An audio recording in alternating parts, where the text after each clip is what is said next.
അരികത്ത് നിന്നാണ് നിങ്ങൾ ഒതു കൊടുക്കുന്നതെങ്കിൽ പോലും, വെള്ളങ്ങൾ ഒഴുകല്ലേ, ഇപ്പൊ ഇവിടെ കനാല് കണ്ടു നിറയെ വെള്ളമുണ്ട് എന്ന് പറഞ്ഞു, ആ കനാലിൽ നിന്ന് ഒതു കൊടുക്കുകയാണെങ്കിൽ പോലും 3 കഴിഞ്ഞാൽ പിന്നെ നിർത്തണം. എന്നാ പിന്നെ 4, 5 കഴിക്കോട്ടെ എന്ന് വിചാരിക്കരുത്. അത് വസ്വാസിലേക്ക് കൊണ്ടുപോകും, നിങ്ങൾക്ക് വസ്വാസ് പിടിക്കും. അങ്ങനെ പിന്നെ 5, 10, 50 തവണ കഴുകിയാലൊന്നും പിന്നെ മതിയാവില്ല, പിന്നെ ടാങ്ക് തീരല ഉണ്ടാവുക. അങ്ങനെ ആവരുത്.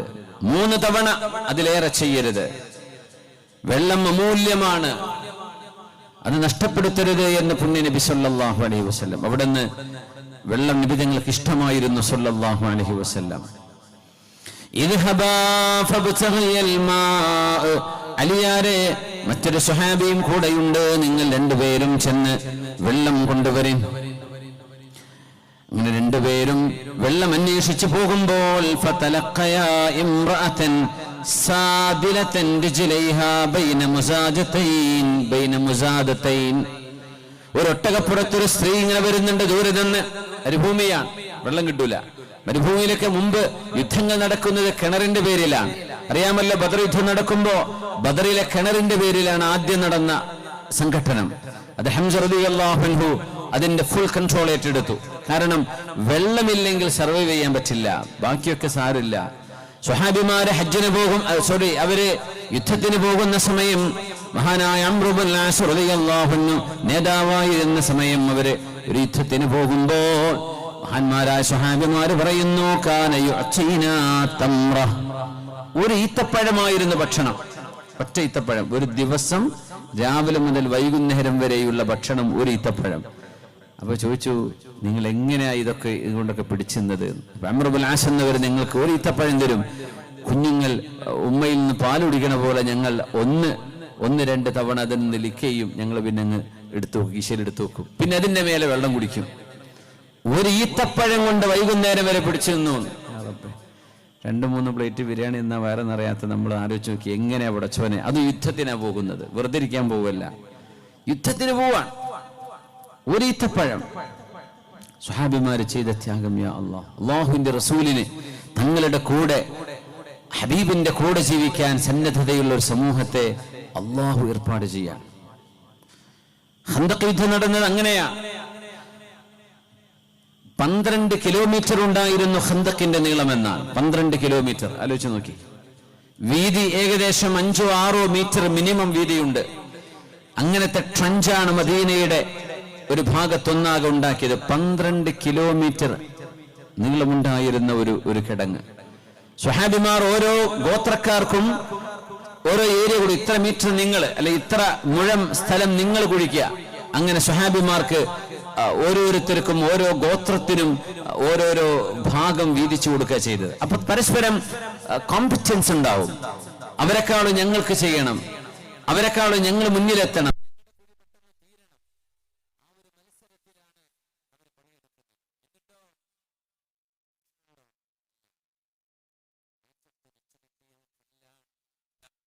شد من سغب أحشاءه وطواه تحت الحجارة كشحا مترف الأدم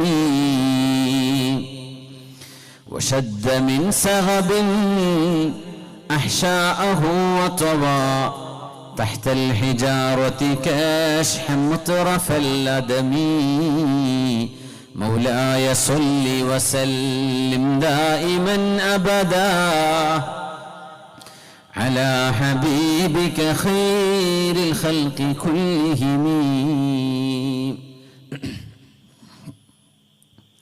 വിശപ്പിന്റെ കാഠിന്യം കൊണ്ട് മിനിമിനുത്ത ഹബീബിന്റെ അടിവയറ്റിൽ കല്ല് വെച്ച് കെട്ടിയവരാണ് പുണ്യനബി.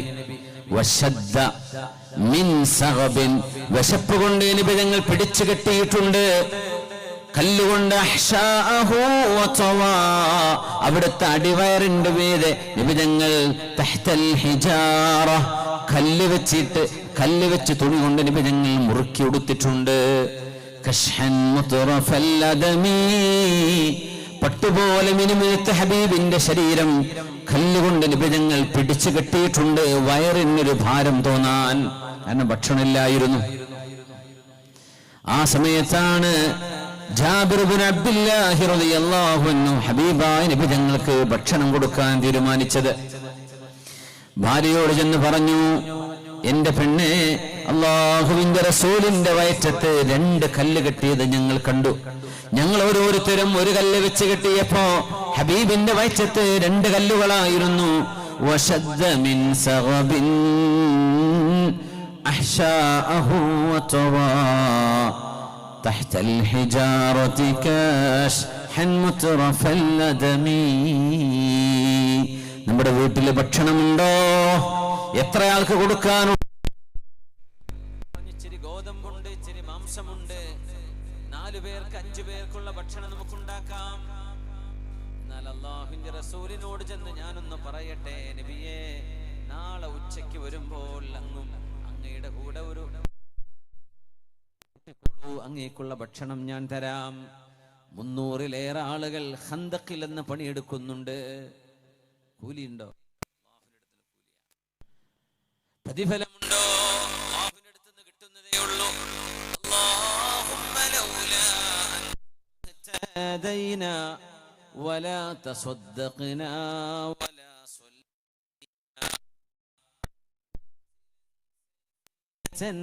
അലൈനാ വസബ്ബിതിൽ അഖ്ദാമ ഇല്ലഖൈനാ.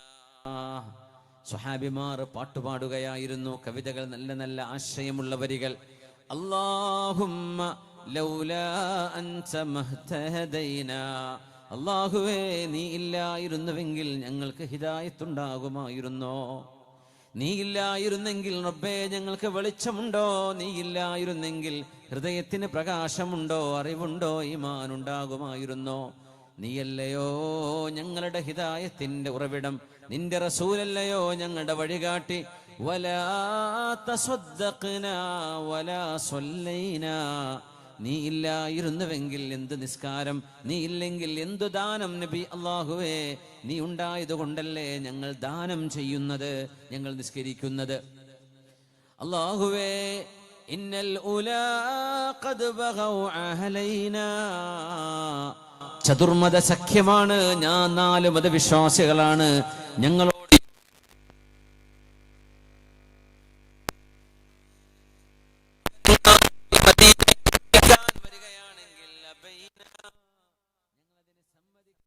എന്ന് പറയുമ്പോ പുണ്യനിബിധങ്ങൾ ആ വാക്കുകളെ ഇങ്ങനെ ആവർത്തിക്കുന്നുണ്ട്.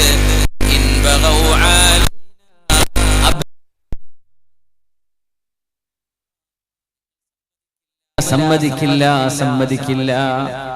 അല്ലാഹുവേ നീ ഇല്ലായിരുന്നെങ്കിൽ ഞങ്ങളുണ്ടോ? നിസ്കാരമുണ്ടോ? നോമ്പുണ്ടോ? സകാത്തുണ്ടോ? ആ വരികളാണ് ആവേശം നൽകുന്നത്. ജാബിർ റളിയല്ലാഹു അൻഹു ഭക്ഷണത്തിന് വിളിച്ചപ്പോഴാണ് വലിയൊരു മുഅ്ജിസത്ത് നടന്നത്, വലിയൊരു മിറക്കിൾ നടന്നത്.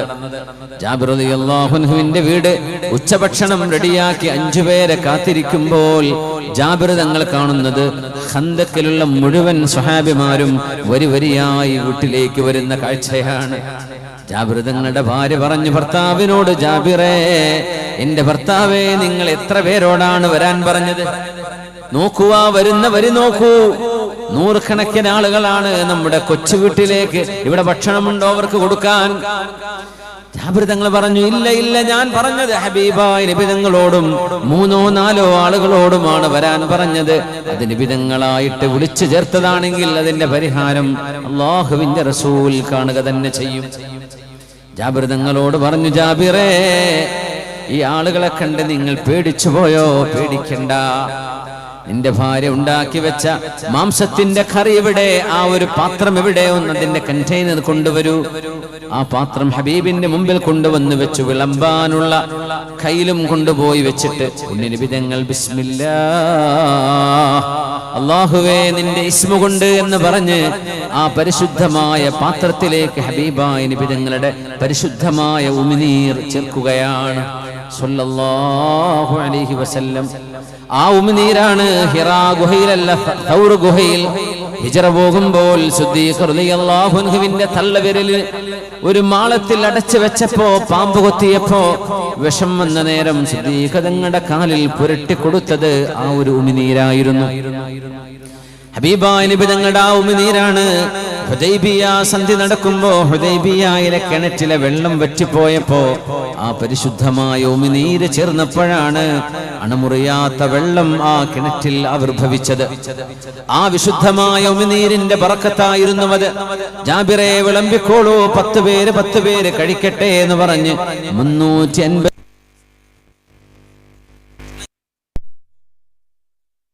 തീർന്നിരുന്നില്ല. ജാബിർ തങ്ങളുടെ ഭാര്യയോട് പറഞ്ഞു, നിങ്ങൾ ഉണ്ടാക്കിയ ഭക്ഷണം അങ്ങനെ തന്നെ ബാക്കി ഭക്ഷണം നൽകട്ടെ എന്ന് പ്രാർത്ഥന ചെയ്തുകൊണ്ട് നബി സല്ലല്ലാഹു അലൈഹി വസല്ലം, അതാണ് അഷ്റഫുൽ ഖൽഖ് സല്ലല്ലാഹു അലൈഹി വസല്ലം. ഈ യുദ്ധത്തിലേക്ക് തിരിച്ചു വരാം. അലി റളിയല്ലാഹു അൻഹു മറ്റൊരു സ്വഹാബിയും വെള്ളം അന്വേഷിച്ചുള്ള യാത്രയിലാണ്. വെള്ളം അമൂല്യമാണല്ലോ. അമൂല്യമായ വെള്ളവും ഭക്ഷണവും കിട്ടാതിരുന്ന ഒരു കാലത്താണ് ഹബീബായ നബി ഞങ്ങൾ ഈ ദീനിന്റെ ദഅവത്തുമായി ഏറ്റവും വലിയ ത്യാഗം ചെയ്തത്. ഏറ്റവും വലിയ ത്യാഗം, കടുത്ത പരീക്ഷണങ്ങൾക്കുള്ളിൽ അലി റളിയല്ലാഹു അൻഹുവിനോട് വെള്ളം അന്വേഷിച്ചു പോകാൻ പറഞ്ഞിട്ട് ഒരു പെണ്ണ് വരുന്നു, ഒരൊട്ടകപ്പുറത്ത് ഒരു സ്ത്രീ.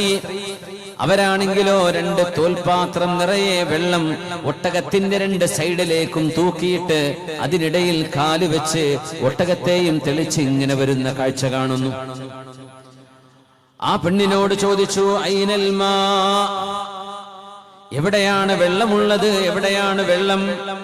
100 കണക്കിന് സ്വഹാബിമാർ ഹബീബിന്റെ കൂടെയുണ്ട്. അവർക്ക് കുടിക്കണം, അവർക്ക് പാകം ചെയ്യണം, ഒട്ടകങ്ങൾക്ക് കുടിക്കാൻ കൊടുക്കണം. നിർബന്ധമായ കുളിയുള്ളവർക്ക് കുളിക്കേണ്ടതുണ്ട്. വെള്ളമില്ല. ആ പെണ്ണിനോട് ചോദിച്ചു, ഐനൽ മാ, എവിടെയാണ് വെള്ളം നിങ്ങൾക്ക് കിട്ടിയത്? ആ പെണ്ണ് പറഞ്ഞു, അഹ്ദീഹി ബിൽ മാഇ അംസ് ഹാദിഹി സ്സാഅ, ഇന്നലെ ഈ നേരത്താണ് ഞാൻ ഈ കൊണ്ടുവരുന്ന വെള്ളത്തിന്റെ കിണറിലെത്തുന്നത്. ഇന്നലെ ഈ നേരത്താണ് എന്ന് പറഞ്ഞാൽ 24 മണിക്കൂർ യാത്ര ചെയ്യണം ഇവിടുന്ന് ആ വെള്ളത്തിലേക്ക് എത്താൻ. 24 മണിക്കൂർ. ആലോചിച്ച് നോക്കുക. ഒളൂടുത്തിട്ട് ഉറങ്ങുമ്പോ ഒളൂടുത്ത് ഉറങ്ങല് സുന്നത്താണ്. നമുക്ക് 24 സെന്റിമീറ്റർ ദൂരം ഉണ്ടാവില്ല, ചിലപ്പോ 24 മീറ്റർ ദൂരല്ലേ നമ്മുടെ വീടിന്റെ ഉള്ളിലെ ഒരു വാഷ് ബേസിനിലേക്ക്, വാഷ്റൂമിലേക്ക് എത്തിയിട്ടൊന്ന് കൊടുക്കാം. അല്ലെ, നമ്മളെ കൊണ്ട് വയ്യ, മടി. ഇതിലപ്പുറഞ്ഞ് എന്ത് സൗകര്യം അല്ലാഹു ചെയ്തു തരാം. ഒന്ന് ഒതുകൊടുത്തിട്ട് കിടക്ക്. അല്ലാഹുവിന്റെ മലക്കുകളുടെ സാന്നിധ്യം കൂടെ ഉണ്ടാകും. അല്ലാഹു തൗഫീഖ് ചെയ്യട്ടെ. ഇങ്ങനെ ജീവിച്ച സ്വഹാബിമാർ ആലോചിച്ച് നോക്കി. 24 മണിക്കൂർ ഒട്ടകപ്പുറത്ത് യാത്ര ചെയ്തിട്ടാണ് ഞാൻ ഈ വെള്ളവുമായി വരുന്നത് എന്ന് പെണ്ണ് പറഞ്ഞു. അപ്പൊ അടുത്തൊന്നും വെള്ളമില്ല എന്ന് മനസ്സിലായി.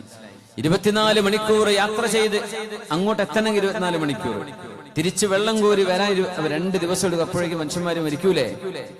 പുണ്യനബി ഞങ്ങളും സ്വഹാബിമാരും വെള്ളം കിട്ടാതെ പ്രയാസത്തിൽ നിൽക്കുകയാണ്. അതുകൊണ്ട് റസൂലുള്ളാഹി തങ്ങളുടെ സ്വഹാബിമാർ അനിതങ്ങളും കൂടെയുള്ള സ്വഹാബിയും ഈ ഉമ്മയോട്, പെണ്ണിനോട് പറഞ്ഞു, റിജാലുനാ മുതഖല്ലിഫൂന ലിതലബിൽ മാ. അല്ല, ഈ പെണ്ണ് പറയാണ്, ഞങ്ങള് വെള്ളത്തിന് വേണ്ടി പോയി തിരിച്ചു വരുന്നു. ഞങ്ങളുടെ ആണുങ്ങളാണെങ്കിലോ അവരും വെള്ളം അന്വേഷിച്ച് എവിടേക്കോ പോയതാണ്. ഞങ്ങൾ പെണ്ണുങ്ങളാണ് വീട്ടിലുള്ളത്. ഞങ്ങളും വെള്ളം അന്വേഷിച്ചിറങ്ങിയതാണ്. മക്കളെ വീട്ടിലിരുത്തി പോന്നതാണ്. വെള്ളം അന്വേഷിച്ച് ഞങ്ങൾ ഇറങ്ങിയതാണ്. ഒരു ദിവസം കഴിഞ്ഞു. ആ പെണ്ണ് മുശ്രിക്കത്താണ്, മുസ്ലിമല്ല. ഈ സംഭവം നടക്കുമ്പോ ഹബീബായ നബി തങ്ങളുടെ സ്വഹാബിമാർ ആ പെണ്ണിനോട് പറഞ്ഞു, ഇൻ, എന്നാൽ നീ ഞങ്ങളുടെ കൂടെ ഒന്ന് വരണം. പെണ്ണ് ചോദിച്ചു, എങ്ങോട്ട്? ഇലാ ഐൻ, എങ്ങോട്ടാ ഞാൻ വരേണ്ടത്? 2 സ്വഹാബിമാരും പറഞ്ഞു, ഇലാ റസൂലില്ലാഹി സ്വല്ലല്ലാഹു അലൈഹി വസല്ലം, അല്ലാഹുവിന്റെ റസൂലിന്റെ അരികത്തേക്കൊന്ന് വരണം. ഈ പെണ്ണിന് അതൊന്നും അറിയില്ല. അവള് ചോദിച്ചു, അല്ലദീ യുഖാലു ലഹു സ്വാബി, മതം മാറിയവൻ എന്ന് പറയുന്ന ആളാണോ നിങ്ങൾ ഈ പറഞ്ഞ ഈ ദൂതർ, തിരുപ്രവാചകൻ എന്ന് പറയുന്നത്? ആ മതം മാറിയ ആളാണോ? സ്വഹാബിമാർ അതിന് അതെ എന്ന് പറഞ്ഞില്ല. മതം മാറിയത് നബി തങ്ങൾ മതം മാറിയതല്ലല്ലോ. ഇസ്ലാം ഫിത്റത്താണ്. ഏകനായ പടച്ചവനെ വിശ്വസിക്കുക എന്നതാണ് മനുഷ്യന്റെ ജന്മനാ ഉള്ള മനുഷ്യന്റെ ബ്രെയിനിൽ അള്ളാഹു വെച്ചിട്ടുള്ളത്. അതാണ് ഏത് ജാതി കുടുംബത്തിൽ ജനിച്ച മക്കളാണെങ്കിലും അവരെ മറ്റൊന്നും പഠിപ്പിക്കാതെ വിട്ടാൽ അവർക്ക് ഏകനായൊരു പടച്ചവൻ ഈ പ്രപഞ്ചത്തിന്റെ സൃഷ്ടിപ്പിന്റെ പിന്നിലുണ്ട് എന്നവർക്ക് മനസ്സിലാക്കാൻ കഴിയും. ഓക്സ്ഫോർഡ് യൂണിവേഴ്സിറ്റിയിലെ ആന്ത്രോപോളജി റിസർച്ച് തലവൻ ഡോക്ടർ ജസ്റ്റിൻ ബാരറ്റ് അദ്ദേഹത്തിന്റെ 10 കൊല്ലത്തെ തിസീസ് ലോകത്തിന് സമർപ്പിച്ചു കഴിഞ്ഞു. എല്ലാ കുട്ടിയുടെയും ബ്രെയിനിൽ ഇങ്ങനെ സംഭവമുണ്ട്. അതിനാണ് ഫിത്റത്ത് എന്ന് പറയാം. പുണ്യനബിയുടെ ഹദീസുണ്ട്, കുല്ലു മൗലൂദിൻ യൂലദു അലൽ ഫിത്റ, every new born is born on the state of ഫിത്റ. ഫിത്റ എന്ന് പറഞ്ഞാൽ the pure innate human mental condition that will enable him to understand there is a creator and that creator is one and only. പ്രപഞ്ചം വെറുതെ ഉണ്ടാവില്ല, ഇത് ആരോ ഉണ്ടാക്കിയതാണ്. there is a mastermind. ഇതിനൊരു എഞ്ചിനീയറിംഗ് വേണം, ഇതിനൊരു സംവിധാനം വേണം. അതുണ്ടാക്കിയ ആൾ ഒന്നാണ് എന്ന് മനസ്സിലാക്കാൻ ഒരു കുഞ്ഞിനെ, ഒരാളെ സഹായിക്കുന്ന ആ ഒരു കണ്ടീഷന് പറയുന്ന പേരാണ് ഫിത്റ. എല്ലാവരും ഫിത്രത്തിലാണ്. പിന്നെ ഉമ്മയും വാപ്പയാണ് കുട്ടികളെ ഫിത്രയിൽ നിന്ന് മറ്റു മതങ്ങളിലേക്ക് കൊണ്ടുപോകുന്നത് എന്നാണ് ഹദീത്തിന്റെ സാരം. അതുകൊണ്ട് ഒരാൾ ഇസ്ലാമിലേക്ക് കടന്നു വരുമ്പോ കൺവേർട്ട് ചെയ്തു എന്നല്ല പറയേണ്ടത്, ശരിക്കും റിവേർട്ട് ചെയ്തു, മാറ്റിമറിക്കല്ല. പിന്നെയോ ഒറിജിനൽ സ്റ്റേറ്റിലേക്ക് തിരിച്ചു വന്നു എന്നാണ്. അതുകൊണ്ടാണ് റിവേർട്ട് എന്നാ പറയേണ്ടത് എന്ന് പറയുന്നത്. കൺവേർട്ട് അല്ല, ശരിക്കും റിവേർട്ടാണ്. ഈ പെണ്ണ് ചോദിച്ചു, ആ ഒരു കൺവേർട്ടായ ആളാണോ എന്നാണ് മുപ്പത്തിയേര് ചോദിച്ചത്. സ്വഹാബിമാര് അതേന്ന് പറഞ്ഞില്ല, പറഞ്ഞു ഹുവല്ലദീ തഅനീൻ, നിങ്ങൾ ഉദ്ദേശിച്ച ആള് അവര് തന്നെയാണ്. അങ്ങനെ പറഞ്ഞു. നിങ്ങൾ ഉദ്ദേശിച്ച ആൾ അവരാണ്, തങ്ങൾ മതം മാറിയതൊന്നല്ല. അതൊന്നും പറഞ്ഞു കൊടുക്കാൻ നിന്നില്ല അവിടെ. അതുകൊണ്ട് ഞങ്ങളുടെ കൂടെ ഒന്ന് വരണം. അപ്പൊ പെണ്ണിന് വിഷമായി, കാരണം വീട്ടിലേക്ക് ലക്ഷ്യം വെച്ച് പോവുകയാണ്. അതിനിടക്കാണ് ഒരു ഡൈവേഷൻ. നമ്മളൊക്കെ അതിനൊക്കെ വരുന്ന സമയത്ത് അങ്ങനെ ഉണ്ടാവും. ഈ വീട്ടിലൊന്ന് കയറണേ, ഇവിടെ ഒന്ന് ഇറങ്ങണേ, അവിടെ ഒന്ന് കയറണേ. നമുക്ക് പേടിയാണ്. ഓൺ ടൈം ഇവിടെ മനുഷ്യന്മാരെ കാത്തിരിക്കുമ്പോൾ ഈ പരിപാടിക്ക് നേരത്തെ എത്തണം. ടെൻഷൻ അടിക്കുന്ന ആൾക്കാരെ സംഘാടകർ, അവരുടെ ടെൻഷൻ കൊടുക്കും പഠിച്ചോനെ അറിയുള്ളൂ. ഈ ഉദ്ദേശം മൂല്യരങ്ങാൻ വരാണ്ടിരുന്നാൽ എന്ത് ചെയ്യും? ഫോൺ അങ്ങ് ഓഫാക്കി വെച്ചാൽ എന്താ ചെയ്യാൻ പറ്റുക? ഈ മനുഷ്യന്മാരൊക്കെ ഒത്തുകൂടിയ പിന്നെ ആകെ ഒച്ചപ്പാടും ബഹളാവൂലേ? അപ്പൊ ഞങ്ങൾ പലപ്പോഴും പലരോടും സ്നേഹത്തോടെ നിരസിക്കേണ്ടി വരും. അവിടെ കയറോ ഇവിടെ കയറോ, കല്യാണം അത് ഇത്. രോഗികളുണ്ടെങ്കിൽ പിന്നെ ഒരു പരിഗണന ഉണ്ട്. വയ്യാതെ കിടക്കുന്ന രോഗികളാണ്, അപ്പൊ അവിടെ ഒന്ന് കയറി ദുആ ചെയ്തു. അല്ലാതെ ഒരു വിഷയത്തിനും ടൈമിന് ഇവിടെ സ്റ്റേജിലേക്ക് എത്താൻ പറ്റൂലേ, എവിടെയും കയറൂല. കാരണം നമുക്ക് അതിനെ സമയം ഉണ്ടാവുള്ളൂ. വലിയൊരു കാര്യം ഉണ്ടാവും, നമ്മൾ അതിനല്ലേ ലക്ഷ്യമാക്കേണ്ടത്. അപ്പൊ അതിന്റെ ഇടക്ക് ചില റിക്വസ്റ്റ് ഒക്കെ വരുമ്പോൾ പലപ്പോഴും അവർക്ക് വിഷമം തോന്നിയേക്കാം. അത് സദയം ക്ഷമിക്കണം. അത് വലിയൊരു കാര്യം ഉദ്ദേശിച്ചുകൊണ്ട് ചെയ്യുന്നത് അല്ലെ. കുറെ ആൾക്കാർ കാത്തിരിക്കുമ്പോൾ ഒരാളുടെ വിഷയമല്ലല്ലോ നോക്കേണ്ടത്. ഈ ബസ്സിനൊക്കെ ഷെയർ കൊടുക്കണം എന്ന് പറയാൻ കാരണം അല്ല. കാറിൽ ബസ്സിനൊന്നും ബ്ലോക്ക് ചെയ്യരുത്. അത് കുറെ വീട്ടിൽ പോകുന്ന ആൾക്കാരുണ്ട് അതിൻ്റെ ഉള്ളിൽ. നിങ്ങൾ വണ്ടിയിൽ നിങ്ങൾ വീട്ടുകാർ ഒരു കൂട്ടരല്ലേ ഉള്ളൂ. അപ്പൊ കുറെ ആൾക്കാർക്ക് ആണ് സമയം കൊടുക്കേണ്ടത്. അവർ പോട്ടെ, അവരെ കളിപ്പിക്കരുത്. ബസ്സേരെ ഇങ്ങോട്ടും കളിപ്പിക്കരുത്, ഇങ്ങോട്ടും കളിപ്പിക്കാൻ മതി. അപ്പോ കൂടുതലുള്ള സംഘത്തിനാണ് മുൻഗണന കൊടുക്കേണ്ടത്. അങ്ങനെ ഒരു തിയറി, അങ്ങനെ ഒരു കൺസെപ്റ്റ് ഉണ്ട്. ഏതായിരുന്നാലും ഈ പെണ്ണിനെ സ്വഹാബിമാർ പുണ്യനബിയുടെ അരികത്തേക്ക് കൊണ്ടുവരികയാണ്. അപ്പൊ പെണ്ണ് ചോദിക്കുന്നുണ്ട്, വമാ റസൂലുള്ളാഹ്, ആരാണ് റസൂലുള്ളാഹ് എന്നൊക്കെ പെണ്ണ് ചോദിക്കുന്നുണ്ട്. സ്വഹാബിമാർ അതിനൊന്നും മറുപടി പറഞ്ഞില്ല. കാരണം അതൊന്നും പറഞ്ഞു അത് പറയേണ്ട സമയമില്ലല്ലോ. നിങ്ങളിപ്പോ വരീൻ, ഞങ്ങളുടെ റസൂലിനെ ഒന്ന് കാണണം. എന്നാൽ വെള്ള നബി നിങ്ങൾക്ക് വേണം, അതുകൊണ്ട് നിങ്ങളൊന്ന് വരീൻ എന്ന് പറഞ്ഞു. റസൂലുള്ളാഹി സ്വല്ലല്ലാഹു അലൈഹി വസല്ലം തങ്ങളുടെ മുമ്പിലേക്ക് അവരെത്തുകയാണ്. അവർ പറഞ്ഞു, അന്നഹാ മുഅ്തമ, ആ പെണ്ണ് യതീമായ മക്കളുടെ ഉമ്മയാണ്, ഭർത്താവ് മരിച്ചുപോയതാണ്. യതീമായ മക്കളുണ്ട്, അതാണ് മുഅ്തമ.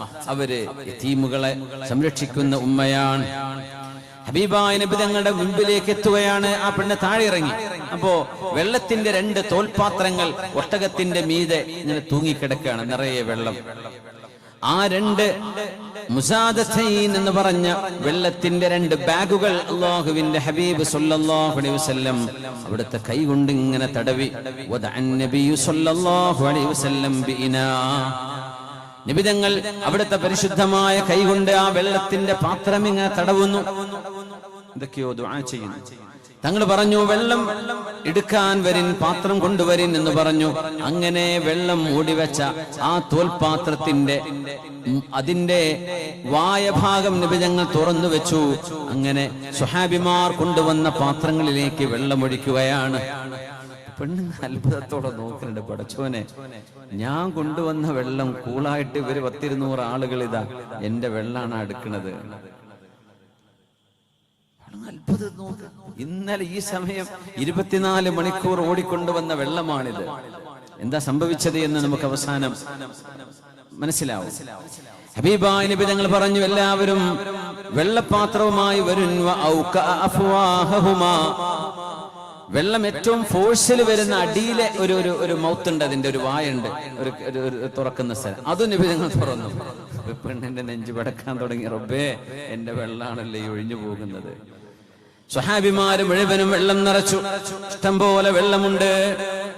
ജനങ്ങളിൽ മുഴുവനും തങ്ങൾ വിളിച്ചു പറഞ്ഞു, ഇസ്കൂ വസ്തഖൂ, കുടിച്ചോളൂ, കുളിച്ചോളൂ, വെള്ളമെടുത്ത് വെച്ചോളൂ. എല്ലാവരും വെള്ളമെടുത്തു. 40ഓളം ആളുകൾ വെള്ളം തോൽപാത്രങ്ങളിൽ നിറച്ചു കഴിഞ്ഞു. ഇനി ഒന്നും നിറക്കാൻ ബാക്കിയില്ല. അങ്ങനെ നബി തങ്ങൾ അവസാനം അതിൽ നിന്നൊരു ബക്കറ്റ് വെള്ളം, കുളിക്കാൻ ജനാബത്തുണ്ട് എന്ന് പറഞ്ഞു വന്ന ആൾക്ക് കൊടുത്തു. നീ പോയി ഒന്ന് കുളിക്കിന്ന് പറഞ്ഞു. വെള്ളം കിട്ടിയല്ലോ, നീ കുളിക്കെന്ന് പറഞ്ഞ് അയാൾക്കും കൊടുത്തൊരു ബക്കറ്റ്. റസൂലുള്ളാഹി സ്വല്ലല്ലാഹു അലൈഹി വസല്ലം തങ്ങൾ ഇതിങ്ങനെ ചെയ്യുമ്പോ വഹിയ ഖായിമത്തുൻ തൻദുറു ഇലാ മാ യഫ്അലു ബിമാഇഹാ, അവളുടെ വെള്ളം നബി തങ്ങൾ ഇങ്ങനെ ഒഴിച്ചു കൊടുക്കുന്നത് കണ്ട് അത്ഭുതപ്പെട്ട് നോക്കി നിൽക്കുകയാണ് ആ പെണ്ണ്. റസൂലുള്ളാഹി സ്വല്ലല്ലാഹു അലൈഹി വസല്ലം തങ്ങൾ ആ പാത്രത്തിന്റെ, ആ തോൽപാത്രത്തിന്റെ ബാഗിന്റെ എല്ലാ ഓപ്പൺ ചെയ്ത ഭാഗങ്ങളും അടച്ചു വെച്ചു. അടച്ചു വെക്കുമ്പോഴേക്കും അതിന്റെ വെള്ളം നിറയുന്നത് ആ സഹോദരി കാണുന്നു. ഇന്നഹു ലയുഖയ്യലു ഇലൈനാ അന്നഹു അശദ്ദു മലാഅതൻ മിൻഹാ ഹീന ബതദഅ ഫീഹാ. ആ വെള്ളം അതിൽ നിന്ന് എടുത്തപ്പോൾ ഇറങ്ങിപ്പോയ വെള്ളത്തിന് പകരം ആ തോൽപാത്രത്തിൽ വെള്ളം നിറയുന്നത് അവർ കണ്ടു, അവരറിഞ്ഞു. വെള്ളം നിറയെ വെള്ളമായത് മാറി. ആ പെണ്ണ് കൊണ്ടുവന്നതിൽ നിന്ന് ഒന്നും അതിൽ നിന്ന് കുറഞ്ഞില്ല. ഇതിന് പകരം ആ പെണ്ണിന് അല്ലാഹു തആല കൊടുത്ത വെള്ളം, ഹബീബായ നബിയുടെ മുഅ്ജിസത്ത്, ആ വെള്ളം ഒന്നും കുറഞ്ഞില്ല. സ്വഹാബിമാർക്ക് വെള്ളം കിട്ടുകയും ചെയ്തു. തങ്ങൾ പറഞ്ഞു, ഇജ്മഉ ലഹാ, നമുക്ക് ഇങ്ങനെ ഒരു ഉപകാരം ചെയ്തതിന്റെ പേരിൽ ആ പെണ്ണിന് നിങ്ങൾ സമ്മാനങ്ങൾ ഒരുമിച്ച് കൂട്ടി കൊണ്ടുവരിൻ. നമ്മൾ എന്തെങ്കിലും കൂടെയുള്ള സാധനങ്ങൾ ആ പെണ്ണിന് കൊടുക്കണം, എല്ലാവരും സംഭാവന തരണം. നബി തങ്ങൾ പറഞ്ഞു, ഇജ്മഉ ലഹാ. വെള്ളം ഇല്ലാണ്ടിരിക്കുമ്പോഴല്ലേ വലിയൊരു ഉപകാരം കിട്ടുന്നത്. അതുകൊണ്ട് എന്നാ ശരി എന്ന് പറഞ്ഞു വിടരുത്. നമ്മുടെ പരിപാടി എങ്ങനെ, പേഴ്സ് നഷ്ടപ്പെട്ടാൽ വരെ തിരിച്ചു കൊടുത്താൽ എന്നാ ശരിട്ടോ എന്നാണ് പോകും. അത് എന്തെങ്കിലും ഒരു ഉപകാരം, ഒരു നന്ദി വാചകം, എന്നാ ഒരു ചായ കുടിച്ചിട്ട് പോവല്ലേ, എന്റെ പേഴ്സ് നഷ്ടപ്പെട്ട് നിങ്ങളെ കയ്യിൽ കിട്ടിയല്ലോ, അൽഹംദുലില്ലാ, അതിനൊരു നന്ദി ഉണ്ട് കേട്ടോ, എന്നാ ഒരു 100 രൂപ ബസ് ഫെയർ പിടിച്ചോ, എന്തെങ്കിലും ഒരു സമ്മാനമോ ഹദിയയോ കൊടുക്കേണ്ട പകരം എന്നാ ശരി. ഈ എന്നാ ശരി പരിപാടി ശരിയാവില്ല. അത് പിഷ്കന്മാരുടെ പരിപാടിയാണ്. ഉപകാരങ്ങൾക്ക് നന്ദി ചെയ്യണമെന്ന്. ഇജ്മഉ ലഹാ, നിങ്ങൾ ആ പെണ്ണിന് എന്തെങ്കിലും കൊടുക്കണം. ഫജമഉ ലഹാ മിൻ ബൈനി അജ്വ, അവരുടെ കയ്യിൽ ഈത്തപ്പഴമുണ്ട്. വദഖീഖിൻ വസുവൈഖത്തിൻ, അവരുടെ കയ്യിൽ ഗോതമ്പിന്റെ പൊടിയുണ്ട്, ബാർലിയുടെ പൊടിയുണ്ട്. അതെല്ലാം അവർ പാക്കറ്റുകളിലായി കൊണ്ടുവന്നത് എല്ലാം ആ പെണ്ണിന് വെച്ചു കൊടുത്തു. നബി തങ്ങൾ പറഞ്ഞതുകൊണ്ട് അവർക്ക് ഒരുപാട് ഭക്ഷണം കൊണ്ടുവന്നു. ആ ഭക്ഷണം മുഴുവനും ഒരു വലിയ തുണിക്കഷ്ണത്തിൽ അങ്ങ് മൂടിക്കെട്ടി കൊടുത്തു. ആ പെണ്ണിനോട് ഒട്ടകപ്പുറത്ത് കയറാൻ പറഞ്ഞു. സമ്മാനമായി കൊടുത്ത മുഴുവനും ആ പെണ്ണിന്റെ ഒട്ടകത്തിന്റെ മുമ്പിൽ വെച്ചു കൊടുത്തു. പെണ്ണിന് ഭയങ്കര സന്തോഷമായി. കാരണം വെള്ളേ കയ്യിലുള്ളൂ. ഇനി വീട്ടിൽ ചെന്നാൽ ആഴ്ചകളോളം അവർക്കും മക്കൾക്കും തിന്നാനുള്ള ഭക്ഷണത്തിന്റെ സാധനങ്ങളും കൂടെ കിട്ടിയപ്പോ സമ്മാനമാണ്. അങ്ങനെ അവളെ യാത്രയക്കുകയാണ് റസൂലുള്ളാഹി സ്വല്ലല്ലാഹു അലൈഹി വസല്ലം. ആ പെണ്ണ് താമസിക്കുന്ന സ്ഥലം സ്വഹാബിമാര് മനസ്സിലാക്കി. അവിടെയാണ് യുദ്ധം നടക്കുന്നത്. യുദ്ധം നടക്കുമ്പോൾ ആ പെണ്ണിന്റെ വീടിന്റെ പരിസരങ്ങളിലുള്ള ഒരു വീടിനും ഒരു ഉപദ്രവവും ഉണ്ടാവാൻ പാടില്ല എന്ന് സ്വഹാബിമാർ മനഃപൂർവ്വം ആ വീട്ടുകാർക്ക് ഒരു ഉപദ്രവം വരാതെ നോക്കി. റസൂലുള്ളാഹി സ്വല്ലല്ലാഹു അലൈഹി വസല്ലം തങ്ങളെ കാണുകയും ഹബീബിന്റെ സ്വഭാവം അറിയുകയും ചെയ്ത ഒരു ഉമ്മയാണിത്. ആ പെണ്ണ് നാട്ടുകാരോട് മുഴുവൻ പറയാൻ തുടങ്ങി, മാ അറാ ഇന്ന ഹൗലാഇൽ ഖൗം യദഊനകും അംദാ, മനഃപൂർവ്വമാണ് നിങ്ങളെ ഇവരാരും ഉപദ്രവിക്കാത്തത്, അല്ലെങ്കിൽ നിങ്ങളോട് തിരിച്ചിങ്ങോട്ട് യുദ്ധം ചെയ്യാത്തത്. അവരോട് യുദ്ധം ചെയ്യുന്ന നമ്മളോട്, എന്റെ വീടിന്റെ പരിസരങ്ങളിലുള്ള നിങ്ങളാരോടും അവരാരും ഒന്നും ചെയ്യാതിരിക്കുന്നത് വെറുതെ അവർ അറിയാത്തത് കൊണ്ടല്ല, മനഃപൂർവ്വമാണ്. ഫഹല്ലക്കും ഫിൽ ഇസ്ലാം, അവർ വിളിക്കുന്ന ഏകദൈവ വിശ്വാസത്തിലേക്ക് പോരാൻ നിങ്ങൾക്ക് താല്പര്യമുണ്ടോ? അവര് നമ്മളോട് ചോദിക്കുന്നത് അതാണ്, അത് മാത്രമാണ് അവർ വിശ്വസിക്കുന്നത്. അതിന്റെ പേരിലാണ് നമ്മൾ അവരോട് യുദ്ധം ചെയ്യുന്നത്. നമുക്കത് നിർത്തുകയും പ്രപഞ്ചത്തിന്റെ സൃഷ്ടാവ് കണ്ണുകൊണ്ട് കാണപ്പെടാത്ത, ഈ കണ്ണുകൾക്ക് വിഷയീഭവിക്കാത്ത, എന്നാൽ കണ്ണുകളെയും സർവചരാചരങ്ങളെയും പടച്ച ഏകനായ പടച്ചവനാണ് എന്ന് അവരോടൊപ്പം നിന്നുകൊണ്ട് നമുക്കും വിശ്വസിച്ചുകൂടെ എന്ന് ചോദിച്ചപ്പോ അവര് മുഴുവനും അവളെ അംഗീകരിക്കുകയും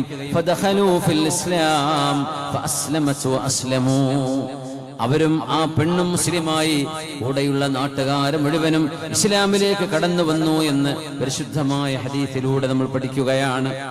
സ്വല്ലല്ലാഹു അലൈഹി വസല്ലം ഹബീബായ നബി തങ്ങളുടെ സ്വഭാവ ഗുണങ്ങൾ കണ്ട് പുണ്യ നബി തങ്ങളിൽ നിന്ന് സമ്മാനങ്ങൾ സ്വീകരിച്ചു വന്ന ഒരു ഉമ്മ വെള്ളം കൊടുത്തതിന്റെ പേരിൽ അതിന് ഉപകാരം ചെയ്തത്.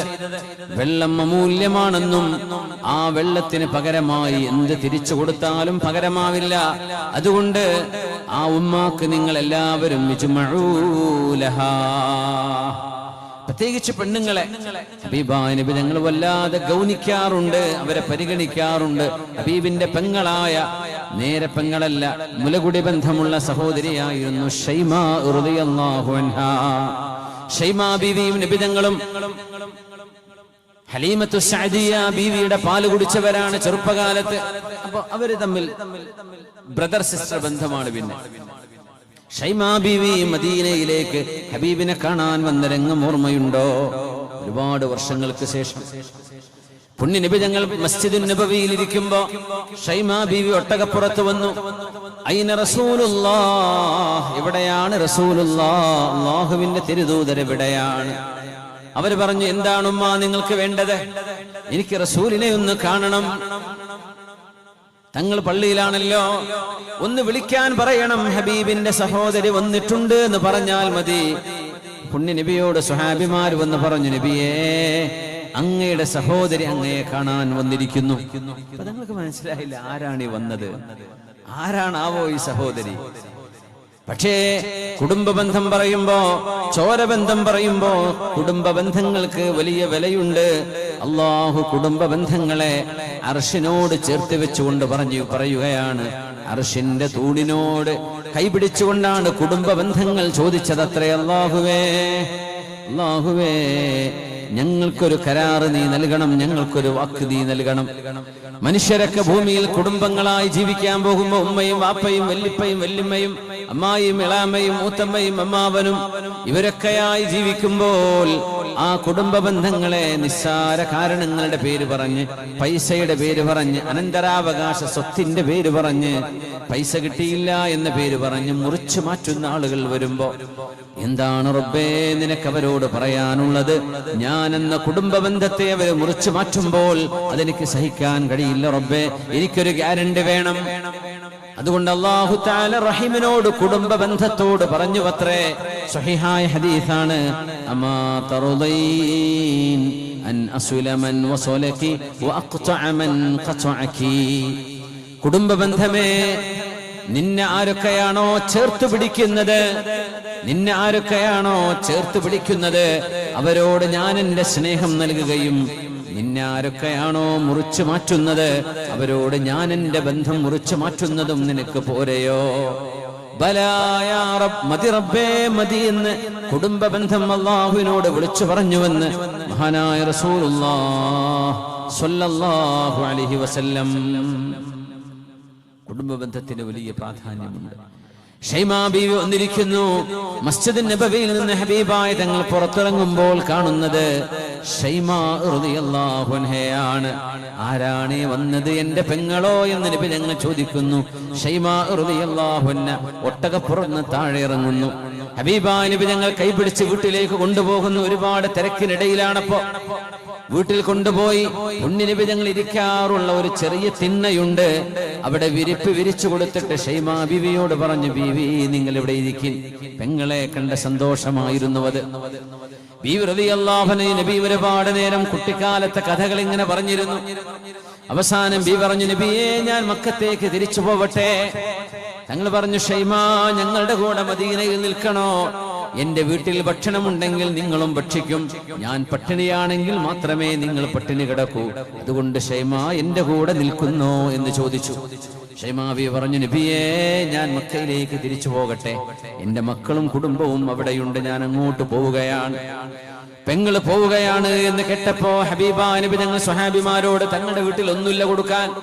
സ്വഹാബിമാരെ, എന്റെ പെങ്ങള് പോവുകയാണ് മക്കയിലേക്ക്, അവർക്ക് കൊണ്ടുപോകാൻ ചില സമ്മാനങ്ങൾ, വസ്ത്രങ്ങളും ഭക്ഷണവും നിങ്ങളുടെ കയ്യിലുണ്ടെങ്കിൽ ഒന്ന് കൊണ്ടുകൊടുക്കണേ, എല്ലാവരും കൊണ്ടുവരും.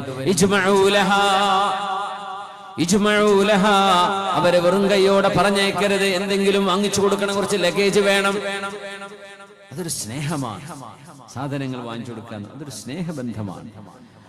അല്ലാഹുവിന്റെ ഹബീബിന്റെ മാതൃകയാണത്. ഷൈമാ റളിയല്ലാഹു അൻഹയ്ക്ക് ചാക്കുകളാണ് നബി തങ്ങൾ ഈത്തപ്പഴമായിട്ടും ഗോതമ്പായിട്ടും കൊടുത്തത്. മക്കയിൽ നിന്ന് മദീനയിൽ നിന്ന് മക്കയിലേക്ക് പോകുമ്പോ ഒട്ടകപ്പുറത്തിൽ ലോഡ് വെച്ചുകൊണ്ടാണ് ഷൈമാ ബീവി പോയത്. പുണ്യ നബി കാണിച്ച സന്തോഷമായിരുന്നുവത്. ഇജ്മഉ ലഹാ, അങ്ങനത്തെ ഒരു അനുഭവമാണ്. ഹബീബായ നബി തങ്ങൾക്കും സ്വഹാബിമാർക്കും വെള്ളം കുടിക്കാൻ കൊടുത്ത ഈ ഒരു പേര് പോലും ചരിത്രമറിയാത്ത മരുഭൂമിയുടെ നടുവിൽ എങ്ങോ വെച്ച് കണ്ടുമുട്ടിയ ഒരു യതീമുകളുടെ ഉമ്മയായ ഒരു പെണ്ണിന് ഹബീബായ നബി തങ്ങൾ അത് നൽകുമ്പോൾ അവർ മുസ്ലിമത്തല്ല. ആലോചിക്കണം, അവര് ബഹുദൈവ ആരാധന ചെയ്യുന്ന പെണ്ണാണ്.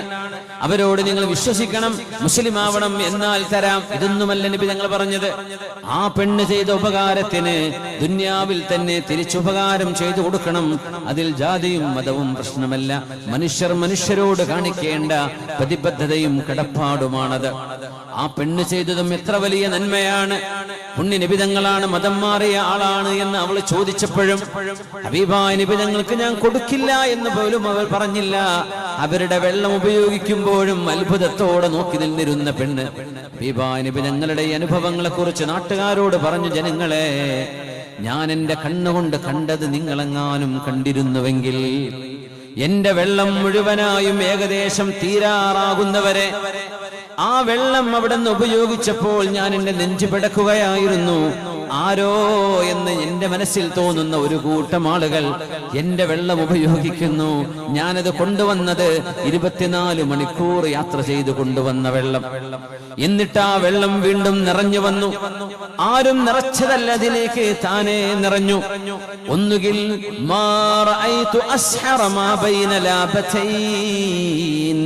ഈ മഹാമലകളുടെ ഇടയിൽ താമസിക്കുന്ന നാടിൽ അവരെ പോലെ ഒരു മാജിക് ചെയ്യുന്ന ആളെ ഞാൻ കണ്ടിട്ടില്ല.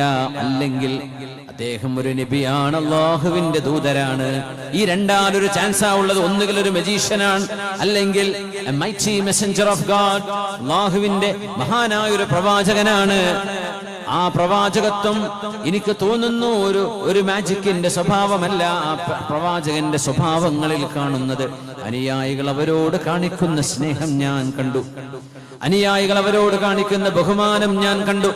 ഒരു മജീഷ്യനെയും ഒരാളും ഇങ്ങനെ ബഹുമാനിക്കില്ല. പ്രപഞ്ചത്തിന്റെ സൃഷ്ടാവായ അല്ലാഹു മനുഷ്യർക്ക് നന്മ കാണിച്ചു കൊടുക്കാൻ ലോകത്തേക്ക് പറഞ്ഞുവിട്ട ഒരു അധ്യാപകനെയാണ് ഞാൻ അവരിൽ കണ്ടത്. സ്നേഹം മാത്രം കൊടുക്കാൻ കഴിയുന്ന, സ്നേഹമസൃണമായ പെരുമാറ്റത്തിന്റെ ഉടമയായ ഒരു നേതാവിനെയാണ് ഞാൻ കണ്ടത്. അതുകൊണ്ട് നാട്ടുകാരെ, നിങ്ങൾ ഇസ്ലാം സ്വീകരിക്കുന്നോ?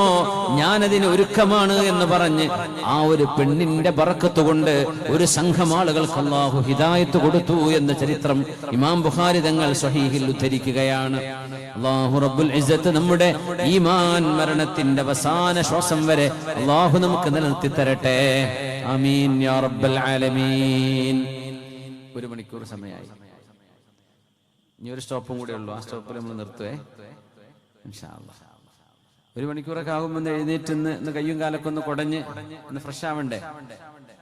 നമ്മുടെ സുഹൃത്ത്, നമ്മുടെ അൽഹുദ മുസ്ലിം യൂത്ത് ഫെഡറേഷന്റെ സഹോദരങ്ങള്, AMYFന്റെ പ്രവർത്തകരെ, നിങ്ങളിൽ നിന്ന് ചെറിയൊരു സഹായം, ഒരു ബക്കറ്റുമായിട്ട് വരുമ്പോൾ നിങ്ങൾ കൊടുക്കുന്ന ചെറിയ ദാനങ്ങൾ, എന്തെങ്കിലുമൊക്കെ സ്വതക്കകൾ നിങ്ങൾക്ക് ഈ പരിപാടി ഇങ്ങനെ ഒരു അവസരം ഉണ്ടാക്കിയതിന് ഒരു നന്ദി ചെയ്യണ്ടയോ അല്ലെ? അപ്പൊ നമ്മളെ കൊണ്ട് പറ്റുന്ന കൊടുക്കുക. അതിനൊരുപാട് ചെലവുണ്ട്, പറഞ്ഞേണ്ട ആവശ്യമില്ല.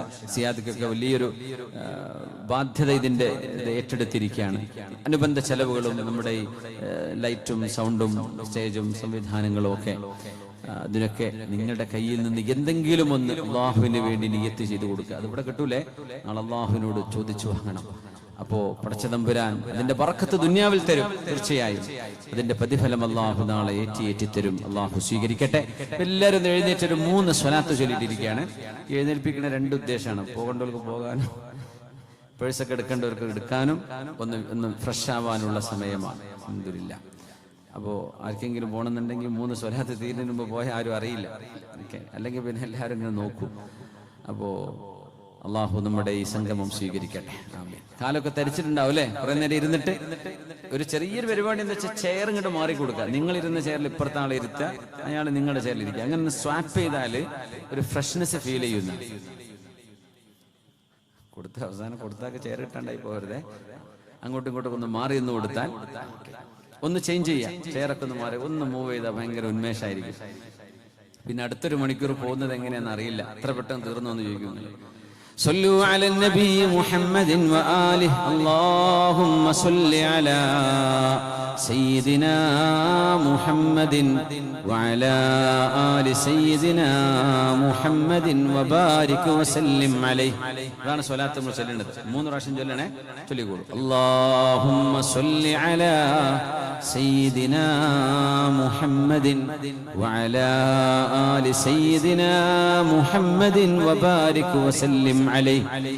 അല്ലാഹുമ്മ സല്ലി അലാ സയ്യിദിനാ മുഹമ്മദിൻ വഅലാ ആലി സയ്യിദിനാ മുഹമ്മദിൻ വബാരിക് വസല്ലിം അലൈഹി. ഒന്നുകൂടെ. അല്ലാഹുമ്മ സല്ലി അലാ സയ്യിദിനാ മുഹമ്മദിൻ വഅലാ ആലി സയ്യിദിനാ മുഹമ്മദിൻ വബാരിക് വസല്ലിം അലൈഹി. ബക്കറ്റ് വരുമ്പോൾ എന്തെങ്കിലും കൊടുക്കണേ. നല്ലതന്നെ ആട്ടാ, മോശപ്പെട്ടതും ചെറിയതും കൊടുക്കല്ലേ. നമ്മൾ നമുക്ക് വേണ്ടി ചെയ്യുന്ന ഇൻവെസ്റ്റ്മെന്റാന്ന് വിചാരിച്ചു കൊടുത്തോളൂ. അവനവന്റെ സ്വന്തം അക്കൗണ്ടിലേക്ക് അത്യാവശ്യം കുറച്ച് കൂടുതലല്ലേ ഇടാൻ നോക്കുള്ളൂ അല്ലേ?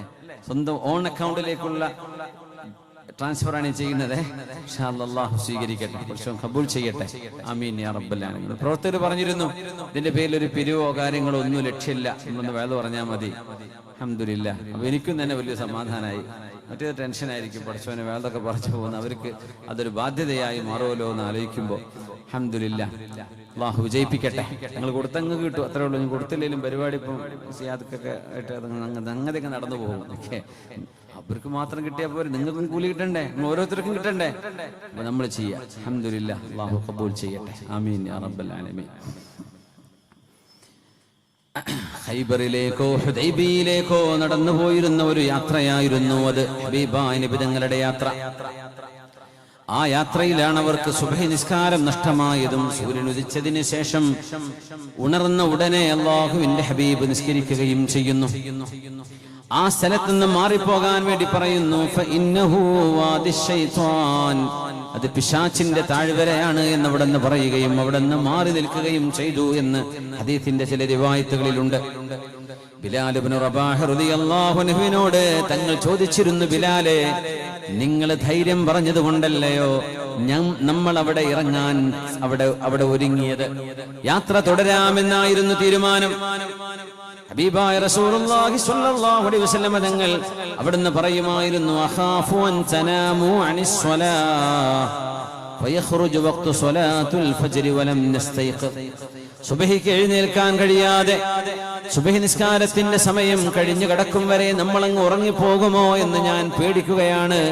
അതുകൊണ്ട് നമ്മൾ രാത്രി ഇറങ്ങില്ല. ലോ അർറസ്ത ബിനാ യാ റസൂലല്ലാഹ്, നബിയെ രാത്രി നമ്മൾ ഇറങ്ങിയാലോ, ഒന്ന് വിശ്രമിച്ചൂടെ എന്ന് ചോദിക്കുമ്പോഴും നബി ഞങ്ങൾ വേണ്ട വേണ്ട എന്ന് പറയുകയാണ്. അപ്പോഴാണ് ബിലാൽ എന്നവർ നബിയെ ഞാനത് ചെയ്തു കൊള്ളാം.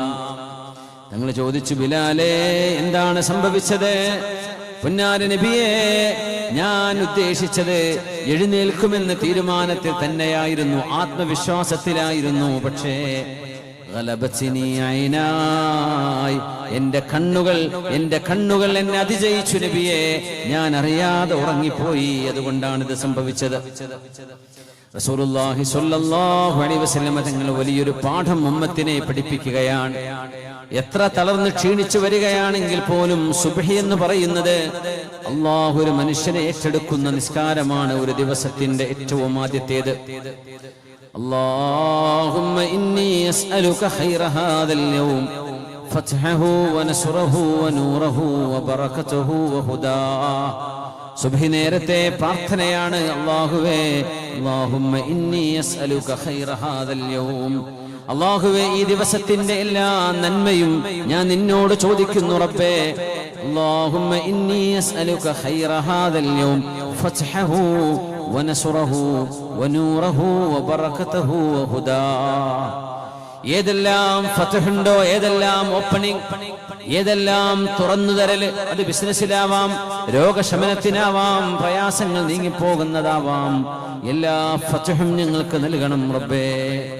ഫത്ഹഹു വനൂറഹു, ഈ ദിവസത്തിന്റെ പ്രകാശം മുഴുവനും നൽകണേ. വബറകതഹു, ഈ ദിവസത്തിന്റെ ബറക്കത്ത് ഞങ്ങൾക്ക് നൽകണേ. വഹുദാ, ഇന്നത്തെ ദിവസം ഒരു നല്ലത് പഠിക്കാൻ അവസരം വേണം. ഈ ദിവസം ഞങ്ങൾക്ക് ഹിദായത്ത് വർദ്ധിക്കണമെന്ന് ഓരോ ദിവസവും പ്രഭാത സമയം അല്ലാഹുവിന്റെ ഹബീബ് ദുആ ഇറക്കാറുണ്ട്. നമ്മളോട് ദുആ ഇറക്കാൻ പറഞ്ഞിട്ടുമുണ്ട്. ഇതൊക്കെ സുബഹി കഴിഞ്ഞാൽ ദുആ ഇറക്കേണ്ട ദുആയാണ്. അല്ലാഹുമ്മ ഇന്നി അസ്അലുക ഖൈറ ഹാദൽ യൗം ഫത്ഹഹു വനസ്റഹു വനൂറഹു വബറകതഹു വഹുദാ വഅഊദു ബിക മിൻ ശർരി ഹാദൽ യൗം വശർരി മാ ബഅദ. ഈ ദിവസത്തിൽ എന്തെല്ലാം ദുരന്തങ്ങൾ ഉണ്ടാകാമോ, എന്തെല്ലാം ഷർറുകൾ ഉണ്ടാകാമോ, അല്ലാഹുവേ കാത്തുകൊള്ളണമേ എന്ന് ആ പ്രഭാതത്തിലാണ് നമ്മൾ ദുആ ചെയ്യുന്നത്.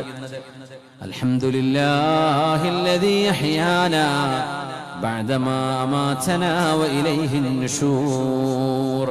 ഉണരുമ്പോൾ പറയുന്ന പ്രാർത്ഥന പോലും എത്ര മനോഹരമാണ്. അല്ലാഹുവേ നിനക്കാണ് സർവസ്തുതിയും, ഞങ്ങളെ മരിപ്പിച്ചതിന് ശേഷം ഞങ്ങൾക്ക് ജീവൻ തന്നുവല്ലേ റബ്ബേ നീ. ഓരോ ദിവസവും മരിച്ച് നമ്മൾ ജനിക്കുകയാണ്. ഉറക്കങ്ങനെയല്ലേ, ഡീപ് സ്ലീപ്പ് എന്നൊക്കെ പറഞ്ഞ എന്താ പരിസരത്ത് നടക്കുന്നത് പോലും അറിയില്ല, ഫയർ അലാം ഒന്നും കേൾക്കുക പോലും ഇല്ല. ഡീപ് സ്ലീപ്പിലൊക്കെ പോയാൽ തോളിലിട്ട് കൊണ്ടുപോയവരറിയാത്ത ആൾക്കാരില്ലേ ഉറക്കത്തില്. അങ്ങനത്തെ ഉറക്കിലേക്ക് അങ്ങ് പോയി കഴിഞ്ഞാൽ മരണമാണ്, അറിയില്ല, മരിച്ച പോലെ കിടക്കുകയാണ്. അല്ലാഹുവേ ഞങ്ങൾക്ക് മരണം തന്നതിന് ശേഷം നീയല്ലയോ ഞങ്ങൾക്ക് ജീവൻ തന്നത്. വഇലൈഹിൻ നുശൂർ, എന്നാൽ ഒരു ദിവസം ഉണരാത്ത ഒരു ഉറക്കം ഞങ്ങൾ ഉറങ്ങുകയും നിന്നിലേക്ക് ഞങ്ങൾ തിരിച്ചു വരികയും ചെയ്യുന്നവരാണ്. ആ ഒരു പ്ലഡ്ജ് നമ്മൾ അല്ലാഹുവിനോട് ചെയ്യാണ്. ഉണരുമ്പോ എന്നുണരുന്നു ഗ്യാരണ്ടി ഒന്നുമില്ല. അല്ലാഹുവേ ഒരു ദിവസം ഞങ്ങളൊരു ഉറക്കുറങ്ങും, ആ ഉറക്കിൽ ഞങ്ങൾ നിന്നിലേക്കുള്ള യാത്രയിലായിരിക്കും. അല്ലാഹു നമുക്ക് കലിമ ചൊല്ലി മരിക്കാനുള്ള ഭാഗ്യം തരട്ടെ. അവിടെയാണ് റൂഹ് അല്ലാഹു കൊണ്ടുപോകുന്നത്. റൂഹ് ദേഹം നിന്ന് പോയാൽ പിന്നെ മയ്യത്തിനെ കാണാൻ പെരക്കാർക്ക് വരെ പേടിയായിരിക്കും. മയ്യത്ത് ആ റൂമിലാണ്, എനിക്ക് പേടിയാണെന്ന്. വാപ്പയാണ് കിടക്കണത്. ഇന്നലെ വരെ വാപ്പാന്റെ കൈ പിടിച്ചിരുന്ന വാപ്പയാണ്. വാപ്പാന്റെ തടി അങ്ങനെ തന്നെ ഉണ്ട്. തൂക്കി നോക്കിയാൽ കിലോക്ക് പോലും ഒരു മില്ലി പോലും കുറഞ്ഞിട്ടില്ല. വാപ്പ അങ്ങനെ തന്നെ ഉണ്ട്. എന്താ അവിടെ ഇല്ലാത്തത്? റൂഹ് മാത്രം ഇല്ല, ബാക്കിയൊക്കെ അവിടെ ഉണ്ട്. കണ്ണും കയ്യും കാതൊക്കെ ഉണ്ട്, വർക്ക് ചെയ്യൂല. എന്തേ? റൂഹ് പോയിട്ടുണ്ട്. മയ്യത്തിനെ കാണുമ്പോ പേടി, മയ്യത്തിനെ കണ്ട ബോധം കെട്ടിട്ട് വീണോലൊക്കെ ഉണ്ട്. എന്താ പോലും ഒന്നുമില്ല. നമ്മളൊക്കെ തന്നെ നമ്മുടെ റൂഹ് അങ്ങ് പോയാ പിന്നെ നമ്മുടെ തടി എന്താ? അത്രയേ ഉള്ളൂ, പേടിക്കേണ്ട കാര്യമൊന്നുമില്ല അതിൽ. പക്ഷേ അങ്ങനെ ഒരു ജീവൻ അല്ലാഹു പിടിച്ചു വെക്കുകയും റൂഹ് തിരിച്ചു തരാതിരിക്കുകയും ചെയ്തു. ഇലൈഹിൻ നുശൂർ, യൗവനവും ബാല്യവും ആരോഗ്യവും എല്ലാം നഷ്ടപ്പെട്ട് എല്ലാം തീർന്നുപോയി. മരണത്തിന് വേണ്ടി കീഴടങ്ങുന്ന ഒരു ദിവസം അല്ലാഹുവേ ഞങ്ങൾക്കുണ്ട് എന്ന് ഞങ്ങൾക്ക് ബോധ്യമുണ്ട് എന്ന് ഉറക്കത്തുനിന്ന് എഴുന്നേൽക്കുമ്പോൾ നമുക്ക് പറയണം. അത് കഴിഞ്ഞ് സുബഹിന്റെ മുമ്പ് 2 റക്അത്ത് സുന്നത്തുണ്ട്. റക്അത്തൽ ഫജ്രി ഖൈറും മിനദ് ദുനിയാ വമാ ഫീഹാ.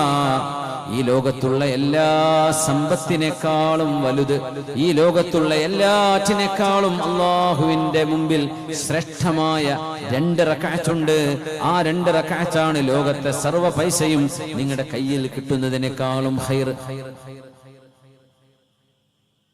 വാഹനം, വീട്, സമ്പാദ്യം, പൈസ, കാശ്, ഇതിനു വേണ്ടി മനുഷ്യന്മാർ ഓടുകയാണ്. ഇതൊക്കെ കിട്ടുന്നതിനേക്കാളും ഖൈറായ 2 റക്അത്ത് സുന്നത്തുണ്ട്. നബി തങ്ങൾ പറഞ്ഞു സ്വല്ലല്ലാഹു അലൈഹി വസല്ലം. ദുനിയാവിലെ സർവ്വ ബാങ്കിലെ പൈസ നിങ്ങളുടെ കയ്യിൽ കിട്ടുന്നതിനേക്കാളും ഖൈർ ഈ 2 റക്അത്ത് സുന്നത്താണ്. ഏതാണെന്നറിയോ? സുബ്ഹിന്റെ മുമ്പുള്ള 2 റക്അത്ത്, ബാങ്ക് കൊടുത്തതിന് ശേഷം സുബ്ഹിക്ക് മുമ്പുള്ള 2 റക്അത്ത്. ഖൈറും മിനദ് ദുനിയാ വമാ ഫീഹാ. ഈ ലോകത്തുള്ള സർവ്വതിനേക്കാളും ഖൈറതാണ്. കുട്ടികൾ പറയും എന്നാലും ഇപ്പം എനിക്ക് മറ്റേ പുതിയ ആപ്പിൾ കിട്ടിയ എനിക്ക് അതായിരിക്കും വലിയ ഇഷ്ടം. ചെറുപ്പക്കാരൻ പറയും എനിക്ക് ഡിഫൻഡർ കിട്ടിയാൽ മതിയായിരുന്നു, ഇപ്പം എനിക്ക് അതായിരുന്നു വേണ്ടിയിരുന്നത്. അതിനേക്കാളൊക്കെ വലുതാണ്. നിങ്ങൾ ചിന്തിക്കുന്ന സർവ്വ ലക്ഷറിയേക്കാളും വലുതാണ്. നിങ്ങൾ ആലോചിക്കുന്ന സർവ്വ സൗകര്യങ്ങളെക്കാളും അല്ലാഹുവിന്റെ അടുത്ത് ഖൈർ ഈ 2 റക്അത്ത് സുന്നത്താണ്. അത് കൂരയിൽ കഴിയുന്ന ആൾക്കും വീടിന് തലചായ്ക്കാൻ ഇടമില്ലാതെ അങ്ങാടി തിണ്ണയിൽ കഴിയുന്ന ഒരു മുസ്ലിമായ മനുഷ്യനും അള്ളാഹു നിഷേധിക്കാത്തൊരു ഖൈറാണത്. തൗഫീഖ് ഉണ്ടെങ്കിൽ കിട്ടും. സുബഹിന്റെ മുമ്പുള്ള 2 റക്അത്ത് സുന്നത്ത്, അത് കഴിഞ്ഞിട്ട് ആ ഫർള് നിസ്കരിക്കുക. അപ്പോ സുന്നത്തിന് ഇത്ര ശ്രേഷ്ഠത ഉണ്ടെങ്കിൽ ആ ഫർളിന്റെ ശ്രേഷ്ഠത എത്രയായിരിക്കും? വീട്ടിക്ക് വരുന്ന വാതിൽ ഇങ്ങനെയാണ്, ഗേറ്റ് ഇങ്ങനെയാണ്. അപ്പൊ വീടെന്തായിരിക്കും അവസ്ഥ? സുബഹിന്റെ സുന്നത്തിന്റെ പ്രതിഫലമാണ് നബി തങ്ങൾ പറഞ്ഞത്. ഖൈറും മിനദ് ദുനിയാ വമാ ഫീഹാ, better than this world and what it contains. അത്ര കൂലി 2 റക്അത്തിനുണ്ടെങ്കിൽ സുബഹിന്റെ കൂലി എത്രയാണ്? അതുകൊണ്ടാണ് തങ്ങൾ പറഞ്ഞത്, ഞാൻ ഭയപ്പെടുന്നു ബിലാലേ, നമുക്ക് സുബഹി നിസ്കാരം നഷ്ടപ്പെടുമോ? അഖാഫു അൻ തനാമു അനിസ് സ്വലാ, നിസ്കാരം അറിയാതെ നിങ്ങൾ ഉറങ്ങുമോ എന്ന് ഞാൻ പേടിക്കുകയാണ്. അതുകൊണ്ടാണ് ഞാൻ ഇവിടെ വിശ്രമിക്കാൻ സമ്മതിക്കാതെ പോകുന്നത് എന്ന് പറഞ്ഞപ്പോ ബിലാൽ റളിയല്ലാഹു അൻഹു ആണ് അത് ഏറ്റെടുത്തത്. നബിയേ, ഞാനത് ചെയ്യാം. പക്ഷെ അവർ ഉറങ്ങിപ്പോയി. ഇതിലൊരു പാഠമുണ്ട്. അവനവന് കോൺഫിഡൻസ് ഇല്ലാത്ത വിഷയം ഏറ്റെടുക്കരുത്. ആത്മധൈര്യം, ആത്മവിശ്വാസം നല്ലതാ, പക്ഷെ കണക്കിലേറെ കാര്യമില്ല. അവനവന്റെ കപ്പാസിറ്റി അവനും അറിയില്ലേ, നമ്മളെ കൊണ്ടത് പറ്റൂല, എന്നാ പിന്നെ അത് വേറെ ആളെ ഏൽപ്പിക്കണം. നബി തങ്ങൾ ചോദിക്കുകയായിരുന്നു, ബിലാലെ നിങ്ങളല്ലേ അത് ഏറ്റെടുത്തത്, നിങ്ങൾ എന്തുകൊണ്ടത് ചെയ്തില്ല എന്ന് തങ്ങൾക്ക് ചോദിക്കേണ്ടി വന്നു. കാരണം ഇത് നിസ്കാരത്തിന്റെ വിഷയമാണ്. അതുകൊണ്ട് നബി തങ്ങൾ ചോദിച്ചു. ബിലാൽ റളിയല്ലാഹു അൻഹു സങ്കടത്തോടെ പറഞ്ഞു, നബിയേ, ഞാൻ എന്റെ ഒട്ടകപ്പുറത്തിന്റെ അരികത്തെ എന്റെ ഒട്ടകവും വെച്ചിട്ട് ഞാനിങ്ങനെ ഇരിക്കുകയായിരുന്നു. മെല്ലെ ഞാൻ എന്റെ ക്ഷീണം കൊണ്ട് രാത്രി മുഴുവൻ യാത്ര ചെയ്തതല്ലേ. ഒട്ടകപ്പുറത്തുള്ള യാത്രയാണ്, അതിന് എന്ത് സസ്പെൻഷൻ, എന്ത് ഷോക്ക് അബ്സോർബർ. ഒട്ടകപ്പുറത്തൊക്കെ യാത്ര, നമ്മളൊക്കെ 1 കിലോമീറ്റർ യാത്ര ചെയ്താൽ ഊരവേദന. ഒരു കുഷ്യൻ ആ കാലല്ലേ പോകുന്നത്, ഒരു ഷോക്ക് അബ്സോർബർ അതിനില്ലല്ലോ. സുബ്ഹാനല്ലാഹ്. അപ്പൊ എന്ത് ക്ഷീണം ഉണ്ടാവും ഇവർക്ക്, ഭയങ്കരമായ ക്ഷീണത്തിലാണ്. അപ്പൊ മെല്ലെ ഒന്ന് ചാരി ഇരുന്നതാ, അങ്ങ് ഉറങ്ങിപ്പോയി. ഗലബത്നി ഐനായി, നബിയേ എന്റെ കണ്ണുകൾ എന്നെ അതിജയിച്ചു പോയി. ഞാൻ അറിഞ്ഞില്ല നബി എന്ത് ചെയ്യും, ഞാൻ ഉറങ്ങിപ്പോയി. എന്നാൽ ആ സംഘത്തിൽ നിന്ന് ആദ്യമായി എഴുന്നേറ്റത് അബൂബക്കർ സിദ്ദീഖ് റളിയല്ലാഹു അൻഹു ആണ്. അതുകൊണ്ടാണ് ഖളാ സംഭവിച്ചാൽ എന്താണ് ചെയ്യേണ്ടത് എന്ന മസ്അല നബി തങ്ങൾ അതുകൊണ്ടാണ് പഠിപ്പിച്ചു തന്നത്. നമ്മളൊക്കെ യാത്ര ചെയ്യുന്നവരാണ്, ചിലപ്പോൾ ക്ഷീണം കൊണ്ടുറങ്ങിപ്പോകും, തളർന്നു പോയിട്ടുണ്ടാവും. ചിലപ്പോൾ വീട് ഹൗസ് വാമിങ്, കല്യാണം, സൽക്കാരം, പ്രോഗ്രാമുകൾ, ഇതിനുവേണ്ടിയൊക്കെ ഓടിച്ചാടി നടക്കുമ്പോൾ തളർന്നു ചിലപ്പോൾ എണീക്കാൻ പറ്റില്ല. അങ്ങനെ അറിയാതെ ഉറങ്ങിപ്പോയാൽ നിങ്ങൾ ആരെങ്കിലും അറിയാതെ ഉറങ്ങിപ്പോവുകയോ നിസ്കാരം ഫർള് മറന്നു പോവുകയോ ചെയ്താൽ എപ്പോഴാണോ അത് ഓർക്കുന്നത് അതാണ് ആ നിസ്കാരത്തിന്റെ സമയമെന്ന് പുണ്യനബി സ്വല്ലല്ലാഹു അലൈഹി വസല്ലം. രാവിലെ എഴുന്നേറ്റു, ഏതായാലും 8 മണിയിൽ ഇനി ളുഹറിന്റെ കൂടെ നിസ്കരിക്കാം, അങ്ങനെയല്ല, അപ്പം നിസ്കരിക്കണം വേഗം. അതപ്പം നിസ്കരിക്കുക. അത് അല്ലാഹുവിന് കൊടുക്കേണ്ട ടാക്സ് ആണത്. ജീവിക്കാൻ അനുവാദം തന്നതിന്, കണ്ണു തുറക്കാൻ അവസരം തന്നതിന്, എഴുന്നേൽത്തിരിക്കാൻ അവസരം തന്നതിന് അല്ലാഹുവിനോട് ചെയ്യുന്ന ആദ്യത്തെ ശുക്റാണ് നമ്മുടെ ഫജ്ർ നിസ്കാരം. അല്ലാഹുവേ, അത് നിലനിർത്താൻ, എല്ലാ നിസ്കാരങ്ങളും നിലനിർത്തിക്കൊണ്ടുപോരാൻ അല്ലാഹുവേ നീ ഞങ്ങൾക്ക് തൗഫീഖ് നൽകണേ റബ്ബേ. ലാ കഫാറത ലഹാ ഇല്ലാ ദാലിക. ആ മറന്നുപോയതിന്റെ പ്രായശ്ചിത്തം അതുതന്നെയാണ്. എങ്ങനെ? ഉണരുന്നത് എപ്പോഴാണോ ഓർമ്മ വരുന്നത്. മറന്നുപോയതാണെങ്കിൽ എപ്പോ ഓർമ്മ വരുന്നുണ്ടോ ഉടനെ കിട്ടുന്ന സാഹചര്യത്തിൽ നിസ്കരിക്കണം. അതുകൊണ്ട് നിസ്കാരം മറന്നുപോയാലും അത് ഒഴിവാക്കാൻ പാടുള്ളതല്ല എന്ന് മഹാനായ റസൂലുള്ളാഹി സ്വല്ലല്ലാഹു അലൈഹി വസല്ലം.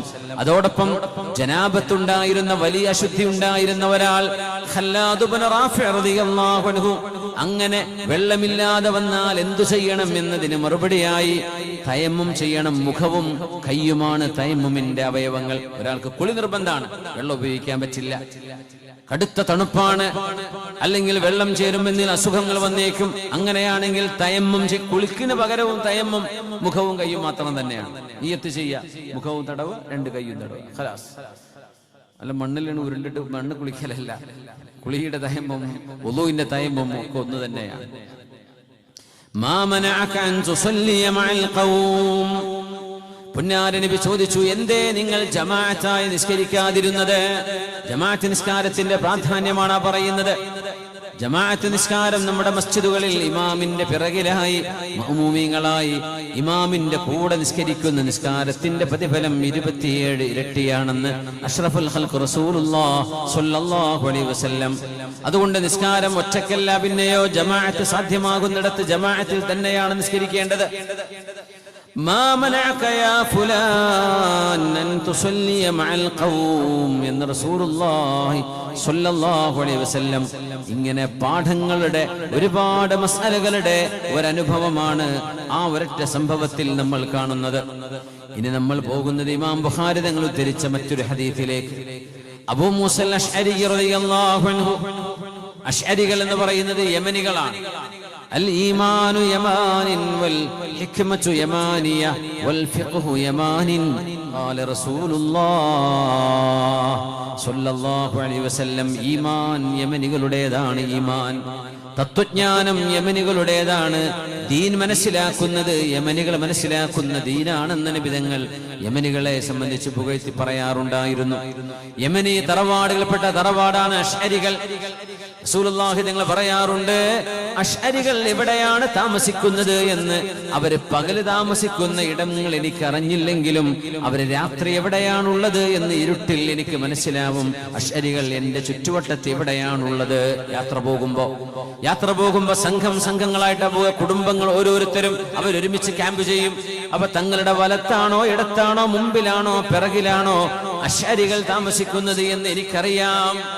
സ്വഹാബികൾ ചോദിച്ചു, നബിയേ, അശ്അരികളുടെ കാര്യം മാത്രം അങ്ങ് പറയാൻ കാരണം എന്ത്? അതിന് നബി തങ്ങൾ പറഞ്ഞു, അശ്അരികളുടെ വിഷയം ഞാൻ പറയാൻ കാരണം ബിസൗതിഹിം ബിൽ ഖുർആൻ. രാത്രിയായാൽ അവനവന്റെ ടെന്നിന്റെ ഉള്ളിൽ നിന്ന്, കൂരയുടെ ഉള്ളിൽ നിന്ന് രാത്രി നേരത്ത് ഖുർആൻ ഓതുന്നവരാണ് അശ്അരികൾ.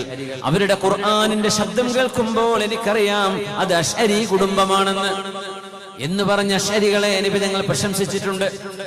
ഭയങ്കര സന്തോഷമായവർക്ക്. അബൂ മൂസ അശ്അരി തങ്ങളോട് തന്നെ പറയാറുണ്ട്, അബൂ മൂസ, അല്ലാഹു നിങ്ങൾക്ക് മനോഹരമായ ശബ്ദമല്ലയോ നൽകിയത്? ഊതീത മിസ്മാറം മിൻ മസാമീരി ആലി ദാവൂദ്. ദാവൂദ് നബിയുടെ കുടുംബത്തിന് അല്ലാഹു നൽകിയ ശബ്ദമധുരിമ അബൂ മൂസ അശ്അരി നിങ്ങൾക്ക് അല്ലാഹു നൽകിയിരിക്കുന്നുവല്ലോ. നല്ല മധുരമായ ഖുർആൻ ഓതുന്നവരായിരുന്നു അശ്അരികൾ. അതിൽപ്പെട്ട പ്രശസ്തനായ സ്വഹാബിയാണ് അബൂ മൂസ അശ്അരി റളിയല്ലാഹു അൻഹു. മഹാൻ പറയട്ടെ, ഞാൻ ഒരു ദിവസം എന്റെ വീട്ടിൽ നിന്ന് വുളൂഅെടുത്തു. എന്നിട്ട് വീട്ടിൽ നിന്ന് ഇറങ്ങി.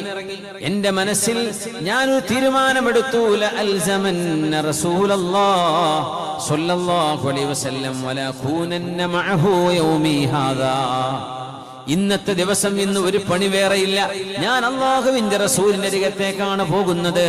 ഇന്ന് രാവിലെ മുതൽ വൈകുന്നേരം വരെ റസൂലുള്ളാഹിന്റെ കൂടെയാണ് ഞാൻ ഉണ്ടാവുക. നല്ലൊരു തീരുമാനം.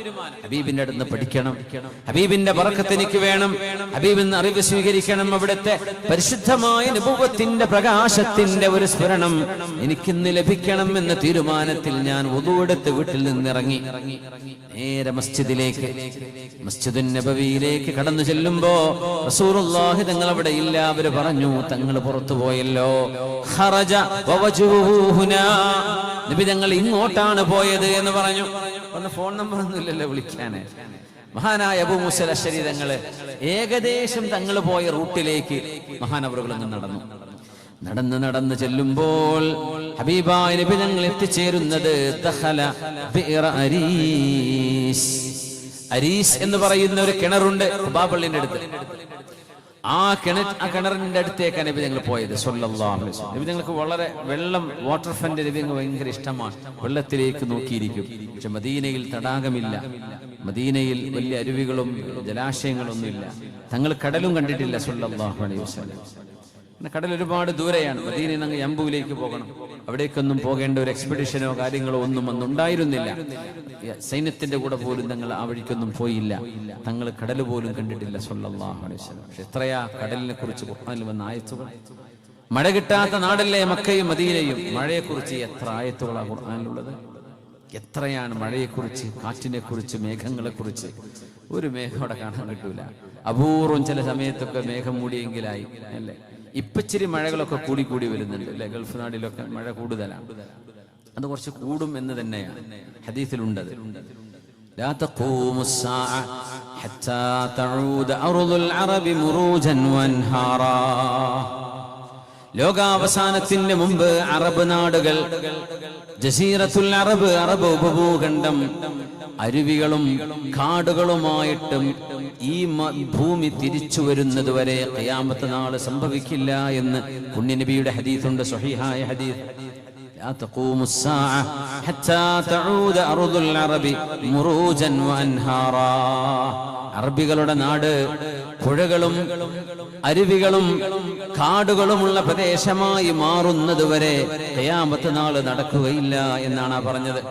ആർട്ടിഫിഷ്യൽ പുഴനെ കുറിച്ചല്ല പറയുന്നത്, കാലാവസ്ഥാ വ്യതിയാനങ്ങളുണ്ട്. അത് സംബന്ധിച്ച് സയന്റിസ്റ്റിന്റെ ഒരു പഠനം ഉണ്ടായിരുന്നു. കാരണം millions of years back Arab നാടുകൾ നല്ല സമ്പുഷ്ടമായ കാടുകളുള്ള പ്രദേശമായിരുന്നു. പിന്നെ അത് ഡെസേർട്ടായി മാറിയത്. അതുകൊണ്ടാണ് ഭൂമിന്റെ ഉള്ളിലെ ഫോസിൽ ഫ്യൂല്, പെട്രോളും ഡീസലൊക്കെ മരങ്ങളും ജീവികളും അഴിഞ്ഞു ചേർന്ന് മില്യൺ കണക്കിന് കൊല്ലങ്ങളെ കൊണ്ടുണ്ടാവുന്ന സാധനമാണെന്നാണ് ഇപ്പോ പെട്രോളിനെ പറ്റി പറയാൻ. ജീവജാലങ്ങളും ചെടികളുള്ളിടത്തെ പെട്രോൾ ഉണ്ടാവുള്ളൂ.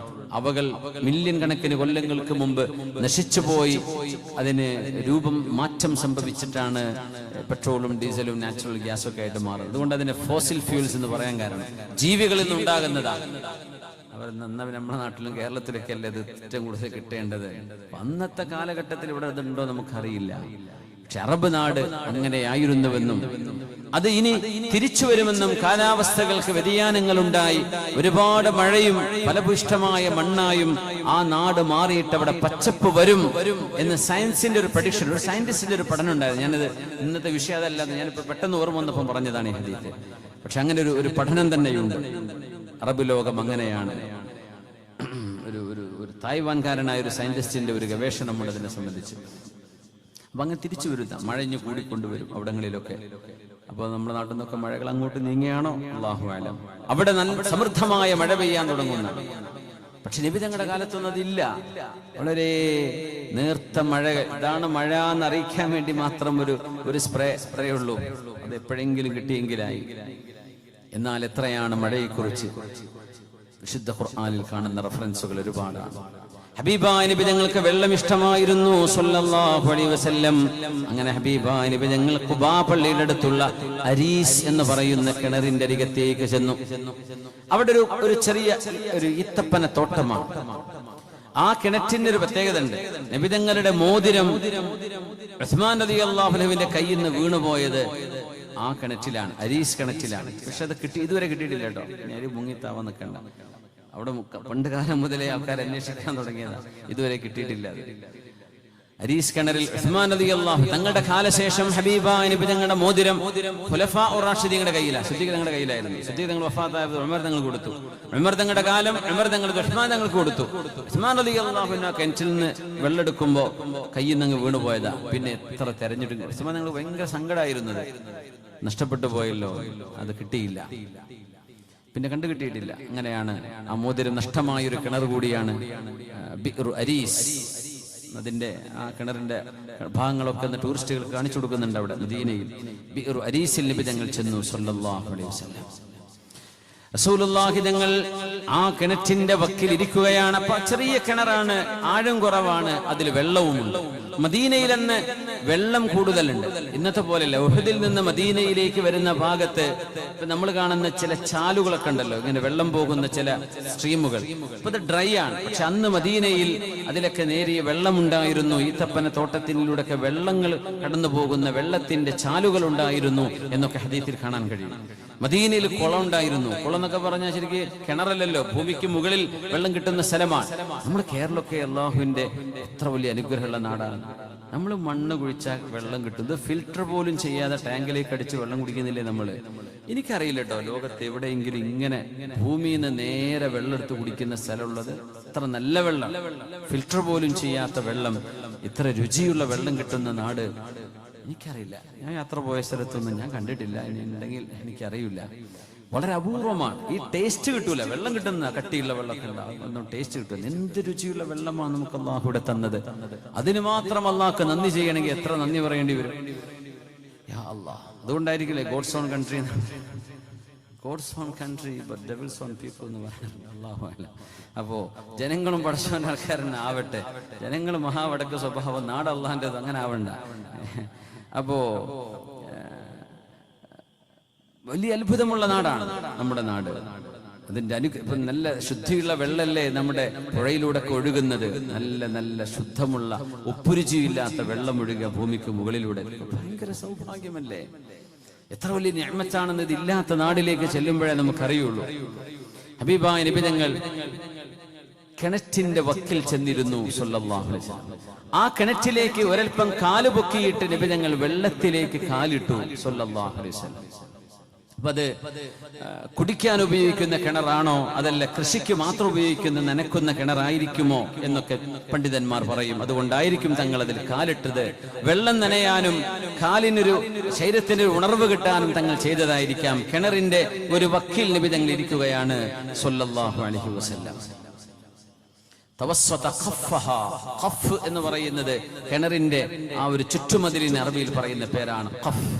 ഖാഫ് ഫാ. തങ്ങൾ അവിടെ ഇങ്ങനെ ഇരിക്കുകയാണ്. അപ്പോ അവിടെ ഒരു ഗേറ്റ് ഉണ്ട്, ഈത്തപ്പനയുടെ വടികൾ കൊണ്ടുണ്ടാക്കിയ ഒരു വാതിലുണ്ട്. അതിന് അബൂ മൂസ അശ്അരി റളിയല്ലാഹു അൻഹു ചെല്ലുമ്പോ തങ്ങൾ ഒറ്റക്കാണ് അവിടെ. തങ്ങളുടെ കയ്യിലൊരു വടിയുണ്ട്. ആ വടിയിൽ വെള്ളവും ചെളിയൊക്കെ ഉള്ള ആ ഭാഗം നബി തങ്ങൾ ഇങ്ങനെ കൈകൊണ്ട് വടി കൊണ്ട് ഇങ്ങനെ തൊട്ടു നോക്കുന്നുണ്ട്. ആ വെള്ളത്തിലേക്ക് നോക്കി നബി തങ്ങൾ ഇരിക്കുകയാണ്. എന്തിനാണ് തങ്ങൾ അവിടെ ചെന്നിരുന്നത്? എന്തിനായിരുന്നു തങ്ങൾ ഒറ്റയ്ക്ക് ഒരു കിണറിന്റെ വക്കത്ത് പോയി നിന്നത് ഒന്നും നമുക്കറിയില്ല. തങ്ങൾ അത് ഇഷ്ടപ്പെട്ടു സല്ലല്ലാഹു അലൈഹി വസല്ലം. തങ്ങൾക്ക് വെള്ളം ഇഷ്ടമായിരുന്നു, വെള്ളത്തോട് ചേർന്ന് നിൽക്കുന്ന കാര്യങ്ങൾ ഇഷ്ടമായിരുന്നു. മദീനയിൽ ഒരു കുളമുണ്ടായിരുന്നുവെന്നും ആ കുളത്തിൽ നബി തങ്ങളും സിദ്ദീഖ് എന്നവരും ഉമർ എന്നവരും നീന്തിയിട്ടുണ്ട് എന്ന ഹദീസിലുണ്ട്. നബി തങ്ങൾ അവിടെ കുളത്തിൽ കുട്ടികളെ കുളിക്കുമ്പോൾ ഒരു നീന്തൽ മത്സരമൊക്കെ നടത്തൂലേ? ഞാനിവിടെ വരുമ്പോ നമ്മുടെ സിയാദ്ക്കാട് ചോദിക്കുന്ന, ഈ കനാലിലൊക്കെ ഇഷ്ടം പോലെ വെള്ളല്ലേ, ഇതിനൊരു തടയൊന്നും ഇല്ലാണ്ടിരുന്നാൽ കുട്ടികളാണെങ്കിലും വീഴൂലേ? പറഞ്ഞു ഉസ്താദേ, പാനിപ്പറയിലെ കുട്ടികളൊക്കെ നല്ല നീന്തറിയുന്ന മക്കളാണ്. ഓക്കെ, മതി മതി, നമുക്ക് കുഴപ്പമില്ല. നീന്തൻ പഠിക്കണം, നീന്താൻ അറിയണം. അല്ലിമു ഔലാദക്കും, നിങ്ങളുടെ മക്കളെ നിങ്ങൾ പഠിപ്പിക്കണം എന്ന് പറഞ്ഞതിലുണ്ട്. തിലാവത്തുൽ ഖുർആൻ, ഹുബ്ബ നബിയിക്കും ഹുബ്ബ അഹ്ലി ബൈതിഹി വ തിലാവത്തുൽ ഖുർആൻ.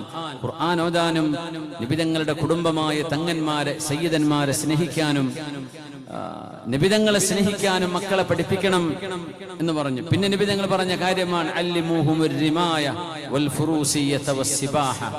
ഹോഴ്സ് റൈഡിംഗ് മക്കളെ പഠിപ്പിക്കണം, ആർച്ചറി മക്കളെ പഠിപ്പിക്കണം. പിന്നെ പറഞ്ഞു അസ്സിബാഹ, നീന്താനും പഠിപ്പിക്കണം. ഇത് പറയുമ്പോൾ ഒരു സ്വിമ്മിംഗ് പൂൾ മക്കയിലില്ല, മദീനയിലില്ല. എവിടെയൊക്കെ സാധ്യമാകുമോ നിങ്ങളത് പഠിപ്പിക്കണം മക്കൾക്ക്. നോക്കണം, എത്ര വലിയൊരു ലൈഫ് സ്കില്ലാണ് നീന്തുക എന്ന് പറഞ്ഞത്, അല്ലേ? നീന്താൻ അറിയുന്നവരൊക്കെ ഒന്ന് കൈപൊക്കിയാട്ടെ.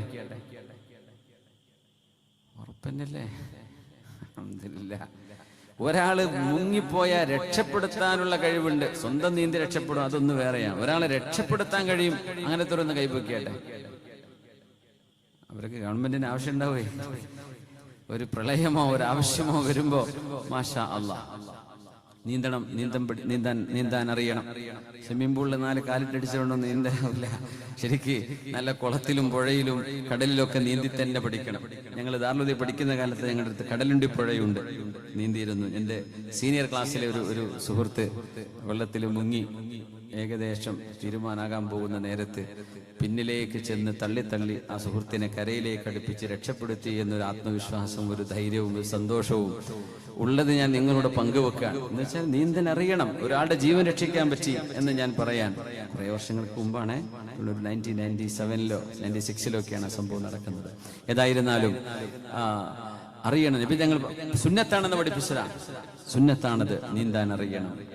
പുണ്യനബി ഞങ്ങൾ നീന്തുമ്പോഴേ സിദ്ദീഖ് റളിയല്ലാഹു അൻഹു നബിതങ്ങളും ഉണർന്നവരൊക്കെയുള്ള ആ ഒരു കിണറ്റിൽ നബിതങ്ങൾ ഒരു കളി, ഒരു കോമ്പറ്റീഷൻ വെച്ചു. അങ്ങനെ കുറച്ചാൾക്കാരെ നബിതങ്ങൾ ഒരു ലൈനിൽ നിർത്തി, മറ്റവരെ അക്കരയിൽ നിർത്തി, ഒരറ്റത്ത് നിന്ന് മറ്ററ്റത്തേക്ക് തങ്ങൾ പറഞ്ഞു. അങ്ങനെ ഓരോരുത്തരും ഓരോരുത്തരും അവനവന്റെ ഹബീബിലേക്ക് നീന്തിക്കോളൂ എന്ന് പറഞ്ഞു. ഇഷ്ടപ്പെട്ട അവന്റെ കൂട്ടുകാരനെ വന്ന് തൊടിൻ എന്നാണ് പറഞ്ഞത്. അങ്ങനെ നബിതങ്ങൾ സിദ്ദീഖ് റളിയല്ലാഹു അൻഹുവിന്റെ അടുത്തേക്ക് നീന്തിച്ചെന്നു എന്ന് ഹദീസിൽ കാണാൻ കഴിയും സല്ലല്ലാഹു അലൈഹി വസല്ലം. അപ്പൊ അങ്ങനത്തെ കളിയൊക്കെ ഉണ്ടായിക്കോട്ടെ, അതിനൊന്നും കുഴപ്പമില്ല. പക്ഷെ നമ്മളെന്താ സംഭവം എന്ന് പറയും, കുളത്ത് പോയിട്ട് സോപ്പിട്ട് തിരുമ്പും നമ്മളെ ഡ്രസ്സൊക്കെ. ഈ കെട്ടി നിൽക്കുന്ന വെള്ളത്തിൽ സോപ്പിട്ട് അലക്കാനുള്ളതല്ല. ശരിക്കും അവിടെ നമ്മൾ സോപ്പ് തേച്ച് കുളിക്കുക പോലും ചെയ്യരുതെന്ന്.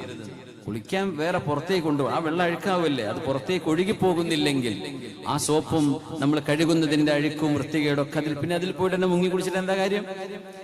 ഉദു എടുക്കുന്നിടത്ത് ഹൗദുകളുണ്ട് നമ്മുടെ നാട്ടിലൊക്കെ. പലരും വിചാരിക്കും ഹൗദ് പറഞ്ഞാൽ ചളി കളയാനുള്ള സ്ഥലമാണെന്ന വിചാരം. എന്നിട്ട് കയ്യുമ്പത്തെ കറുപ്പും ചറുവ ചളിയും അതിലേക്ക് ഇങ്ങനെ വീഴുന്ന കാണാം. എന്നിട്ടാണ് ഉദു എടുക്കുകയും ചെയ്യും. അത് പുറത്തേക്ക് മാറ്റിയിട്ടാണ് കഴുകേണ്ടത്. ഇതിപ്പോ കോമൺ സെൻസ് ഉണ്ടായ പോലെ മനസ്സിലാക്കാന്. മൂക്കൊക്കെ കഴുകിയിട്ട് അതൊക്കെ കയ്യൊക്കെ ആക്കിയിട്ടുണ്ട്, അതിലിട്ടിട്ട് കൈ കഴുകുന്നത്. ഈ എന്ത് വൃത്തികേടാണ് അതൊക്കെ. ഉദു എടുക്കാൻ വെച്ചത് ശുദ്ധിയുള്ള വെള്ളമാണ്. അത് ഞാൻ മുതനജ്ജിസ് ആയിക്കൊള്ളുന്നില്ല, എന്നാലും ഒരു വൃത്തി എന്ന് പറഞ്ഞ സംഭവമല്ലേ. നമുക്ക് കഴുകാനുള്ള അഴുക്കൊക്കെ പുറത്തേക്ക് വെള്ളമെടുത്ത് കഴുകിയിട്ട് കൈ വൃത്തിയായിട്ട് ആ വൃത്തിയായ കൈ കൊണ്ടാണ് നമ്മൾ മുഖവും കയ്യും കാലൊക്കെ ഇവിടെ കഴുകേണ്ടത്. വുളൂഇന്റെ ആ ഒരു ഹൗദിന്റെ വെള്ളം വൃത്തി കേടാക്കാനുള്ളതല്ല. എന്നതുപോലെ നമ്മുടെ സ്വിമ്മിംഗ് പൂളുകളൊക്കെ, നമ്മുടെ വിഷയം അതൊന്നുമല്ല, പക്ഷെ നബി ഞങ്ങൾക്ക് വൃത്തി ഇഷ്ടമാണ്. അതുകൊണ്ട് പറയാം, സ്വിമ്മിംഗ് പൂൾ എന്ന് പറഞ്ഞാൽ നമ്മൾ വിചാരിക്കും കുപ്പായ ഊരിയിട്ട് ഒരൊറ്റ ചാട്ടം. ചില വീടുകളിലൊക്കെ ഉണ്ട് ഇപ്പൊ സ്വിമ്മിംഗ് പൂള്, ഇപ്പൊ ഹോട്ടലുകളിൽ ഉണ്ടായിരിക്കാം, എവിടെയെങ്കിലും വല്ല റിസോർട്ടുകളിൽ ഉണ്ടായിരിക്കാം. സ്വിമ്മിംഗ് പൂളിൽ കുളിക്കുമ്പോൾ പോലും നല്ല ശുദ്ധിയുള്ള വെള്ളത്തിൽ പോയി വിയർപ്പ് ശരിക്കും വൃത്തിയായി കളഞ്ഞതിന് ശേഷമേ സ്വിമ്മിംഗ് പൂൾ വന്ന് കുളിക്കാൻ പാടുള്ളൂ എന്നാണ്. പിന്നെ കുളത്തിൽ മൂത്രൊഴിക്കുന്ന മഹാന്മാരും മഹതികളൊക്കെ ഉണ്ട്, ഒന്നും പറയേണ്ട ആവശ്യമില്ല. ഇതൊന്നും ചെയ്യാൻ പാടില്ലാത്ത സംഗതികളാണ്. നമ്മൾ അത് പറയുന്നത് അത് ചെയ്യരുത്, ആരും കാണുന്നില്ല, ചിലപ്പോൾ അറിഞ്ഞിട്ടില്ല എന്ന് വന്നേക്കാം. വൃത്തികേടല്ലേ അത്, മനുഷ്യന്റെ വിസർജ്യം ആ വെള്ളത്തിലിട്ട്. ഇത് പോയിട്ട് കുട്ടികൾ വായിലിട്ടിട്ട് ഊതുന്നു, അത് ചിലർ അറിയാതെ കുടിക്കുന്നു. എന്താണ് ഇതിന്റെ അവസ്ഥ എന്ന് അല്ലാഹ്ക്കേ അറിയുള്ളൂ. ഇത് നബി ഞങ്ങൾക്ക് ഇഷ്ടമല്ല. എന്തുകൊണ്ട്? നബി ഞങ്ങൾക്ക് വൃത്തി ഇഷ്ടമാണ്. അവിടെ നിന്ന് വൃത്തി, അത്ഹൂറു ശത്രുൽ ഈമാൻ, വൃത്തി ഈമാനിന്റെ പകുതിയാണെന്ന് പഠിപ്പിച്ച നബിയാണ് നമ്മുടേത് സല്ലല്ലാഹു അലൈഹി വസല്ലം. സ്വിമ്മിംഗ് പൂൾ എന്ന് പറഞ്ഞാൽ എന്തല്ല, ചളി പോയിട്ട് കഴുകാനുള്ള സ്ഥലം, സോപ്പിട്ട് കഴുകാനുള്ള സ്ഥലമല്ല അത്. വെള്ളത്തിൽ നമ്മൾ ചെയ്യുന്ന exercise, one of the best exercise we can do, വെള്ളത്തിൽ സ്വിമ്മിംഗ് ആണ്. അപ്പൊ അത് വൃത്തിയിലാവണം, ദേഹത്ത് വിയർപ്പ് പോലും ഉണ്ടാവരുത് സ്വിമ്മിംഗ് പൂളിലേക്ക് ഇറങ്ങുമ്പോൾ. അതിലിട്ട് സോപ്പിട്ട് കഴുകാനും പാടില്ല, പുറത്തു വന്നിട്ടാണ് കഴുകേണ്ടത്. എന്നതുപോലെ നമ്മുടെ ഹൗദിൻ കരകളൊക്കെ വൃത്തിയിൽ സൂക്ഷിക്കണം. അങ്ങനെ ഒരു സ്വിമ്മിംഗ് പൂളിൽ പുണ്യനിബിധങ്ങളും അവിടുത്തെ അസ്ഹാബുകളും നീന്തൽ മത്സരങ്ങൾ നടത്തി എന്ന് പറയുന്നത് എത്ര കൗതുകമാണ്. ഇതൊക്കെ അപൂർവമേ അന്ന് ഉണ്ടായിട്ടുള്ളൂ. മദീനയിൽ അങ്ങനെ ഒരു കുളം ഉണ്ടായിരുന്നു, അവിടെ പോയി നിബിധങ്ങൾ കുളിച്ചിട്ടുണ്ട് സല്ലല്ലാഹു അലൈഹി വസല്ലം. നമ്മുടെ വിഷയം അരീസ് കിണറിൻ്റെതാണ്. ആ കിണറിന്റെ അരികത്ത് നിബിധങ്ങൾ കാലിട്ട് ആ വെള്ളത്തിലേക്ക് കാലും തൂക്കി പിടിച്ചിരിക്കുകയാണ് റസൂലുള്ളാഹി സ്വല്ലല്ലാഹു അലൈഹി വസല്ലം. സമയം ഞാൻ നോക്കുന്നുണ്ട്, 25 മിനിറ്റാണ് നമ്മുടെ മുമ്പിലുള്ളത്. ഞാൻ പറഞ്ഞ സമയമാണെങ്കിൽ ഇൻഷാ അല്ലാഹ് 11:40 പറഞ്ഞത്. ഓൺ ടൈം നമ്മൾ ടി ആണ്, ടൈം ടു ടൈം. അപ്പോ ടൗൺ ടു ടൗൺ അല്ല, ടൈം ടു ടൈം. ഇൻഷാ അല്ലാഹ് സമയത്ത് തുടങ്ങി സമയത്ത് അവസാനിപ്പിക്കും. പേടിയും പേടിക്കണ്ട, ഞാൻ പറഞ്ഞ സമയത്ത് തന്നെ അവസാനിപ്പിക്കും. പിന്നെ ദുആക്ക് 5-10 മിനിറ്റ് മാക്സിമം ഇൻഷാ അല്ലാഹ്. മഹാനായ അബൂ മൂസ അശ്അരി റളിയല്ലാഹു അൻഹു ഹബീബായ നബി തങ്ങളെ കാണാൻ വേണ്ടി ചെല്ലുന്നു. തങ്ങൾ ആ ഒരു കിണറിന്റെ വക്കില് ഇരുന്നു കൊണ്ട് കാല് കിണറ്റിലേക്കിട്ട് ഒരു വടി കൊണ്ട് വെള്ളത്തിൽ കുത്തി നിന്ന് നബി തങ്ങൾ എന്തൊക്കെയോ വരക്കുന്നു. ആ വെള്ളത്തിൽ നിന്നുകൊണ്ട് നബി തങ്ങൾ അതിലേക്ക് നോക്കി നിന്ന് തങ്ങൾ എന്തോ ചിന്തിക്കുകയാണ് സ്വല്ലല്ലാഹു അലൈഹി വസല്ലം. ഞാൻ അങ്ങോട്ട് ചെന്നു. ഹബീബായ റസൂലുള്ളാഹി തങ്ങൾ വുദൂഅെടുത്ത് വൃത്തിയായി വന്നിരിക്കുന്നത് ഞാൻ കണ്ടു. ഞാൻ നോക്കുമ്പോ ആരും ഹബീബിന്റെ കൂടെ അല്ല. ഒരു തോട്ടത്തിനുള്ളിൽ നബി തങ്ങൾ ഒറ്റയ്ക്കാണ്. എന്റെ മനസ്സിലുള്ള നിയ്യത്ത് നോക്കണേ, ഇന്ന് റസൂലുള്ളാഹിന്റെ കൂടെ രാവിലെ മുതൽ വൈകുന്നേരം വരെ ഞാൻ കൂടെ നിൽക്കും. നമ്മുടെ പള്ളിയിലെ ഉസ്താദിന്റെ കൂടെ, അല്ലെങ്കിൽ ഖതീബിന്റെ കൂടെ, നമ്മുടെ ഒരു നേതാവിന്റെ കൂടെ ഇന്ന് ഫുൾ ഡേ അവർക്കുള്ള ഖിദ്മത്ത് ചെയ്യാൻ ഞാൻ ഇന്ന് ഡെഡിക്കേറ്റഡ് ആയിട്ട് നിൽക്കുകയാണ് എന്നൊക്കെ ഒന്ന് ആലോചിച്ച് നോക്കൂ. അതിന്റെ ഒരു മധുരം എത്രയാണ്. പുണ്യ നബി തങ്ങളുടെ അരികത്തേക്ക് എത്തി മഹാനായ അബൂ മൂസ അശ്അരി റളിയല്ലാഹു അൻഹു. നബി തങ്ങൾ പറഞ്ഞു, അബൂ മൂസ, നിങ്ങൾ എനിക്കൊരു ഉപകാരം ചെയ്യണം. ആ ഗേറ്റ് നിങ്ങളൊന്ന് നോക്കണേ. നിങ്ങൾ അവിടെ ഇരുന്നോളൂ. ആര് വന്ന് വാതിൽ തുറക്കാൻ ചോദിച്ചാലും എന്നോട് പറഞ്ഞിട്ട് തുറന്നു കൊടുത്താൽ മതി കേട്ടോ. എനിക്കൊരൽപ്പം സോളിറ്റ്യൂഡ്, ലോൺലിനെസ്, ഒറ്റയ്ക്കിരിക്കണം. നബി തങ്ങൾക്ക് അത് ഇഷ്ടമായിരുന്നിരിക്കാം. ഞാനിവിടെ ഇരിക്കുകയാണ്, അതുകൊണ്ട് അബൂ മൂസ ഗേറ്റ് നിങ്ങൾ നോക്കണമേ. എന്റെ ഗേറ്റ് കീപ്പറാണ് ഇന്ന് നിങ്ങൾ. അബൂ മൂസ അശ്അരി തങ്ങൾ ഈ ഹദീസ് പറയുമ്പോൾ തന്നെ കുൻതു ബവ്വാബൻ ലിറസൂലില്ലാഹ്, ഞാൻ അല്ലാഹുവിന്റെ റസൂലിന്റെ ഗേറ്റ് കീപ്പറായിട്ട് ജോലി ചെയ്ത ദിവസം എന്നാണ് മഹാൻ തന്നെ പറയുന്നത്. നബി തങ്ങൾക്ക് ഗേറ്റ് കീപ്പർ ഇല്ലായിരുന്നു. അങ്ങനെ ഒരു സംഭവം നബി തങ്ങൾക്ക് ഇല്ലായിരുന്നു. തങ്ങൾക്ക് അങ്ങനെ ഗാർഡിയൻസോ അങ്ങനെ ഖാദിമീങ്ങളോ ഒന്നുമില്ല. ഇന്നലെ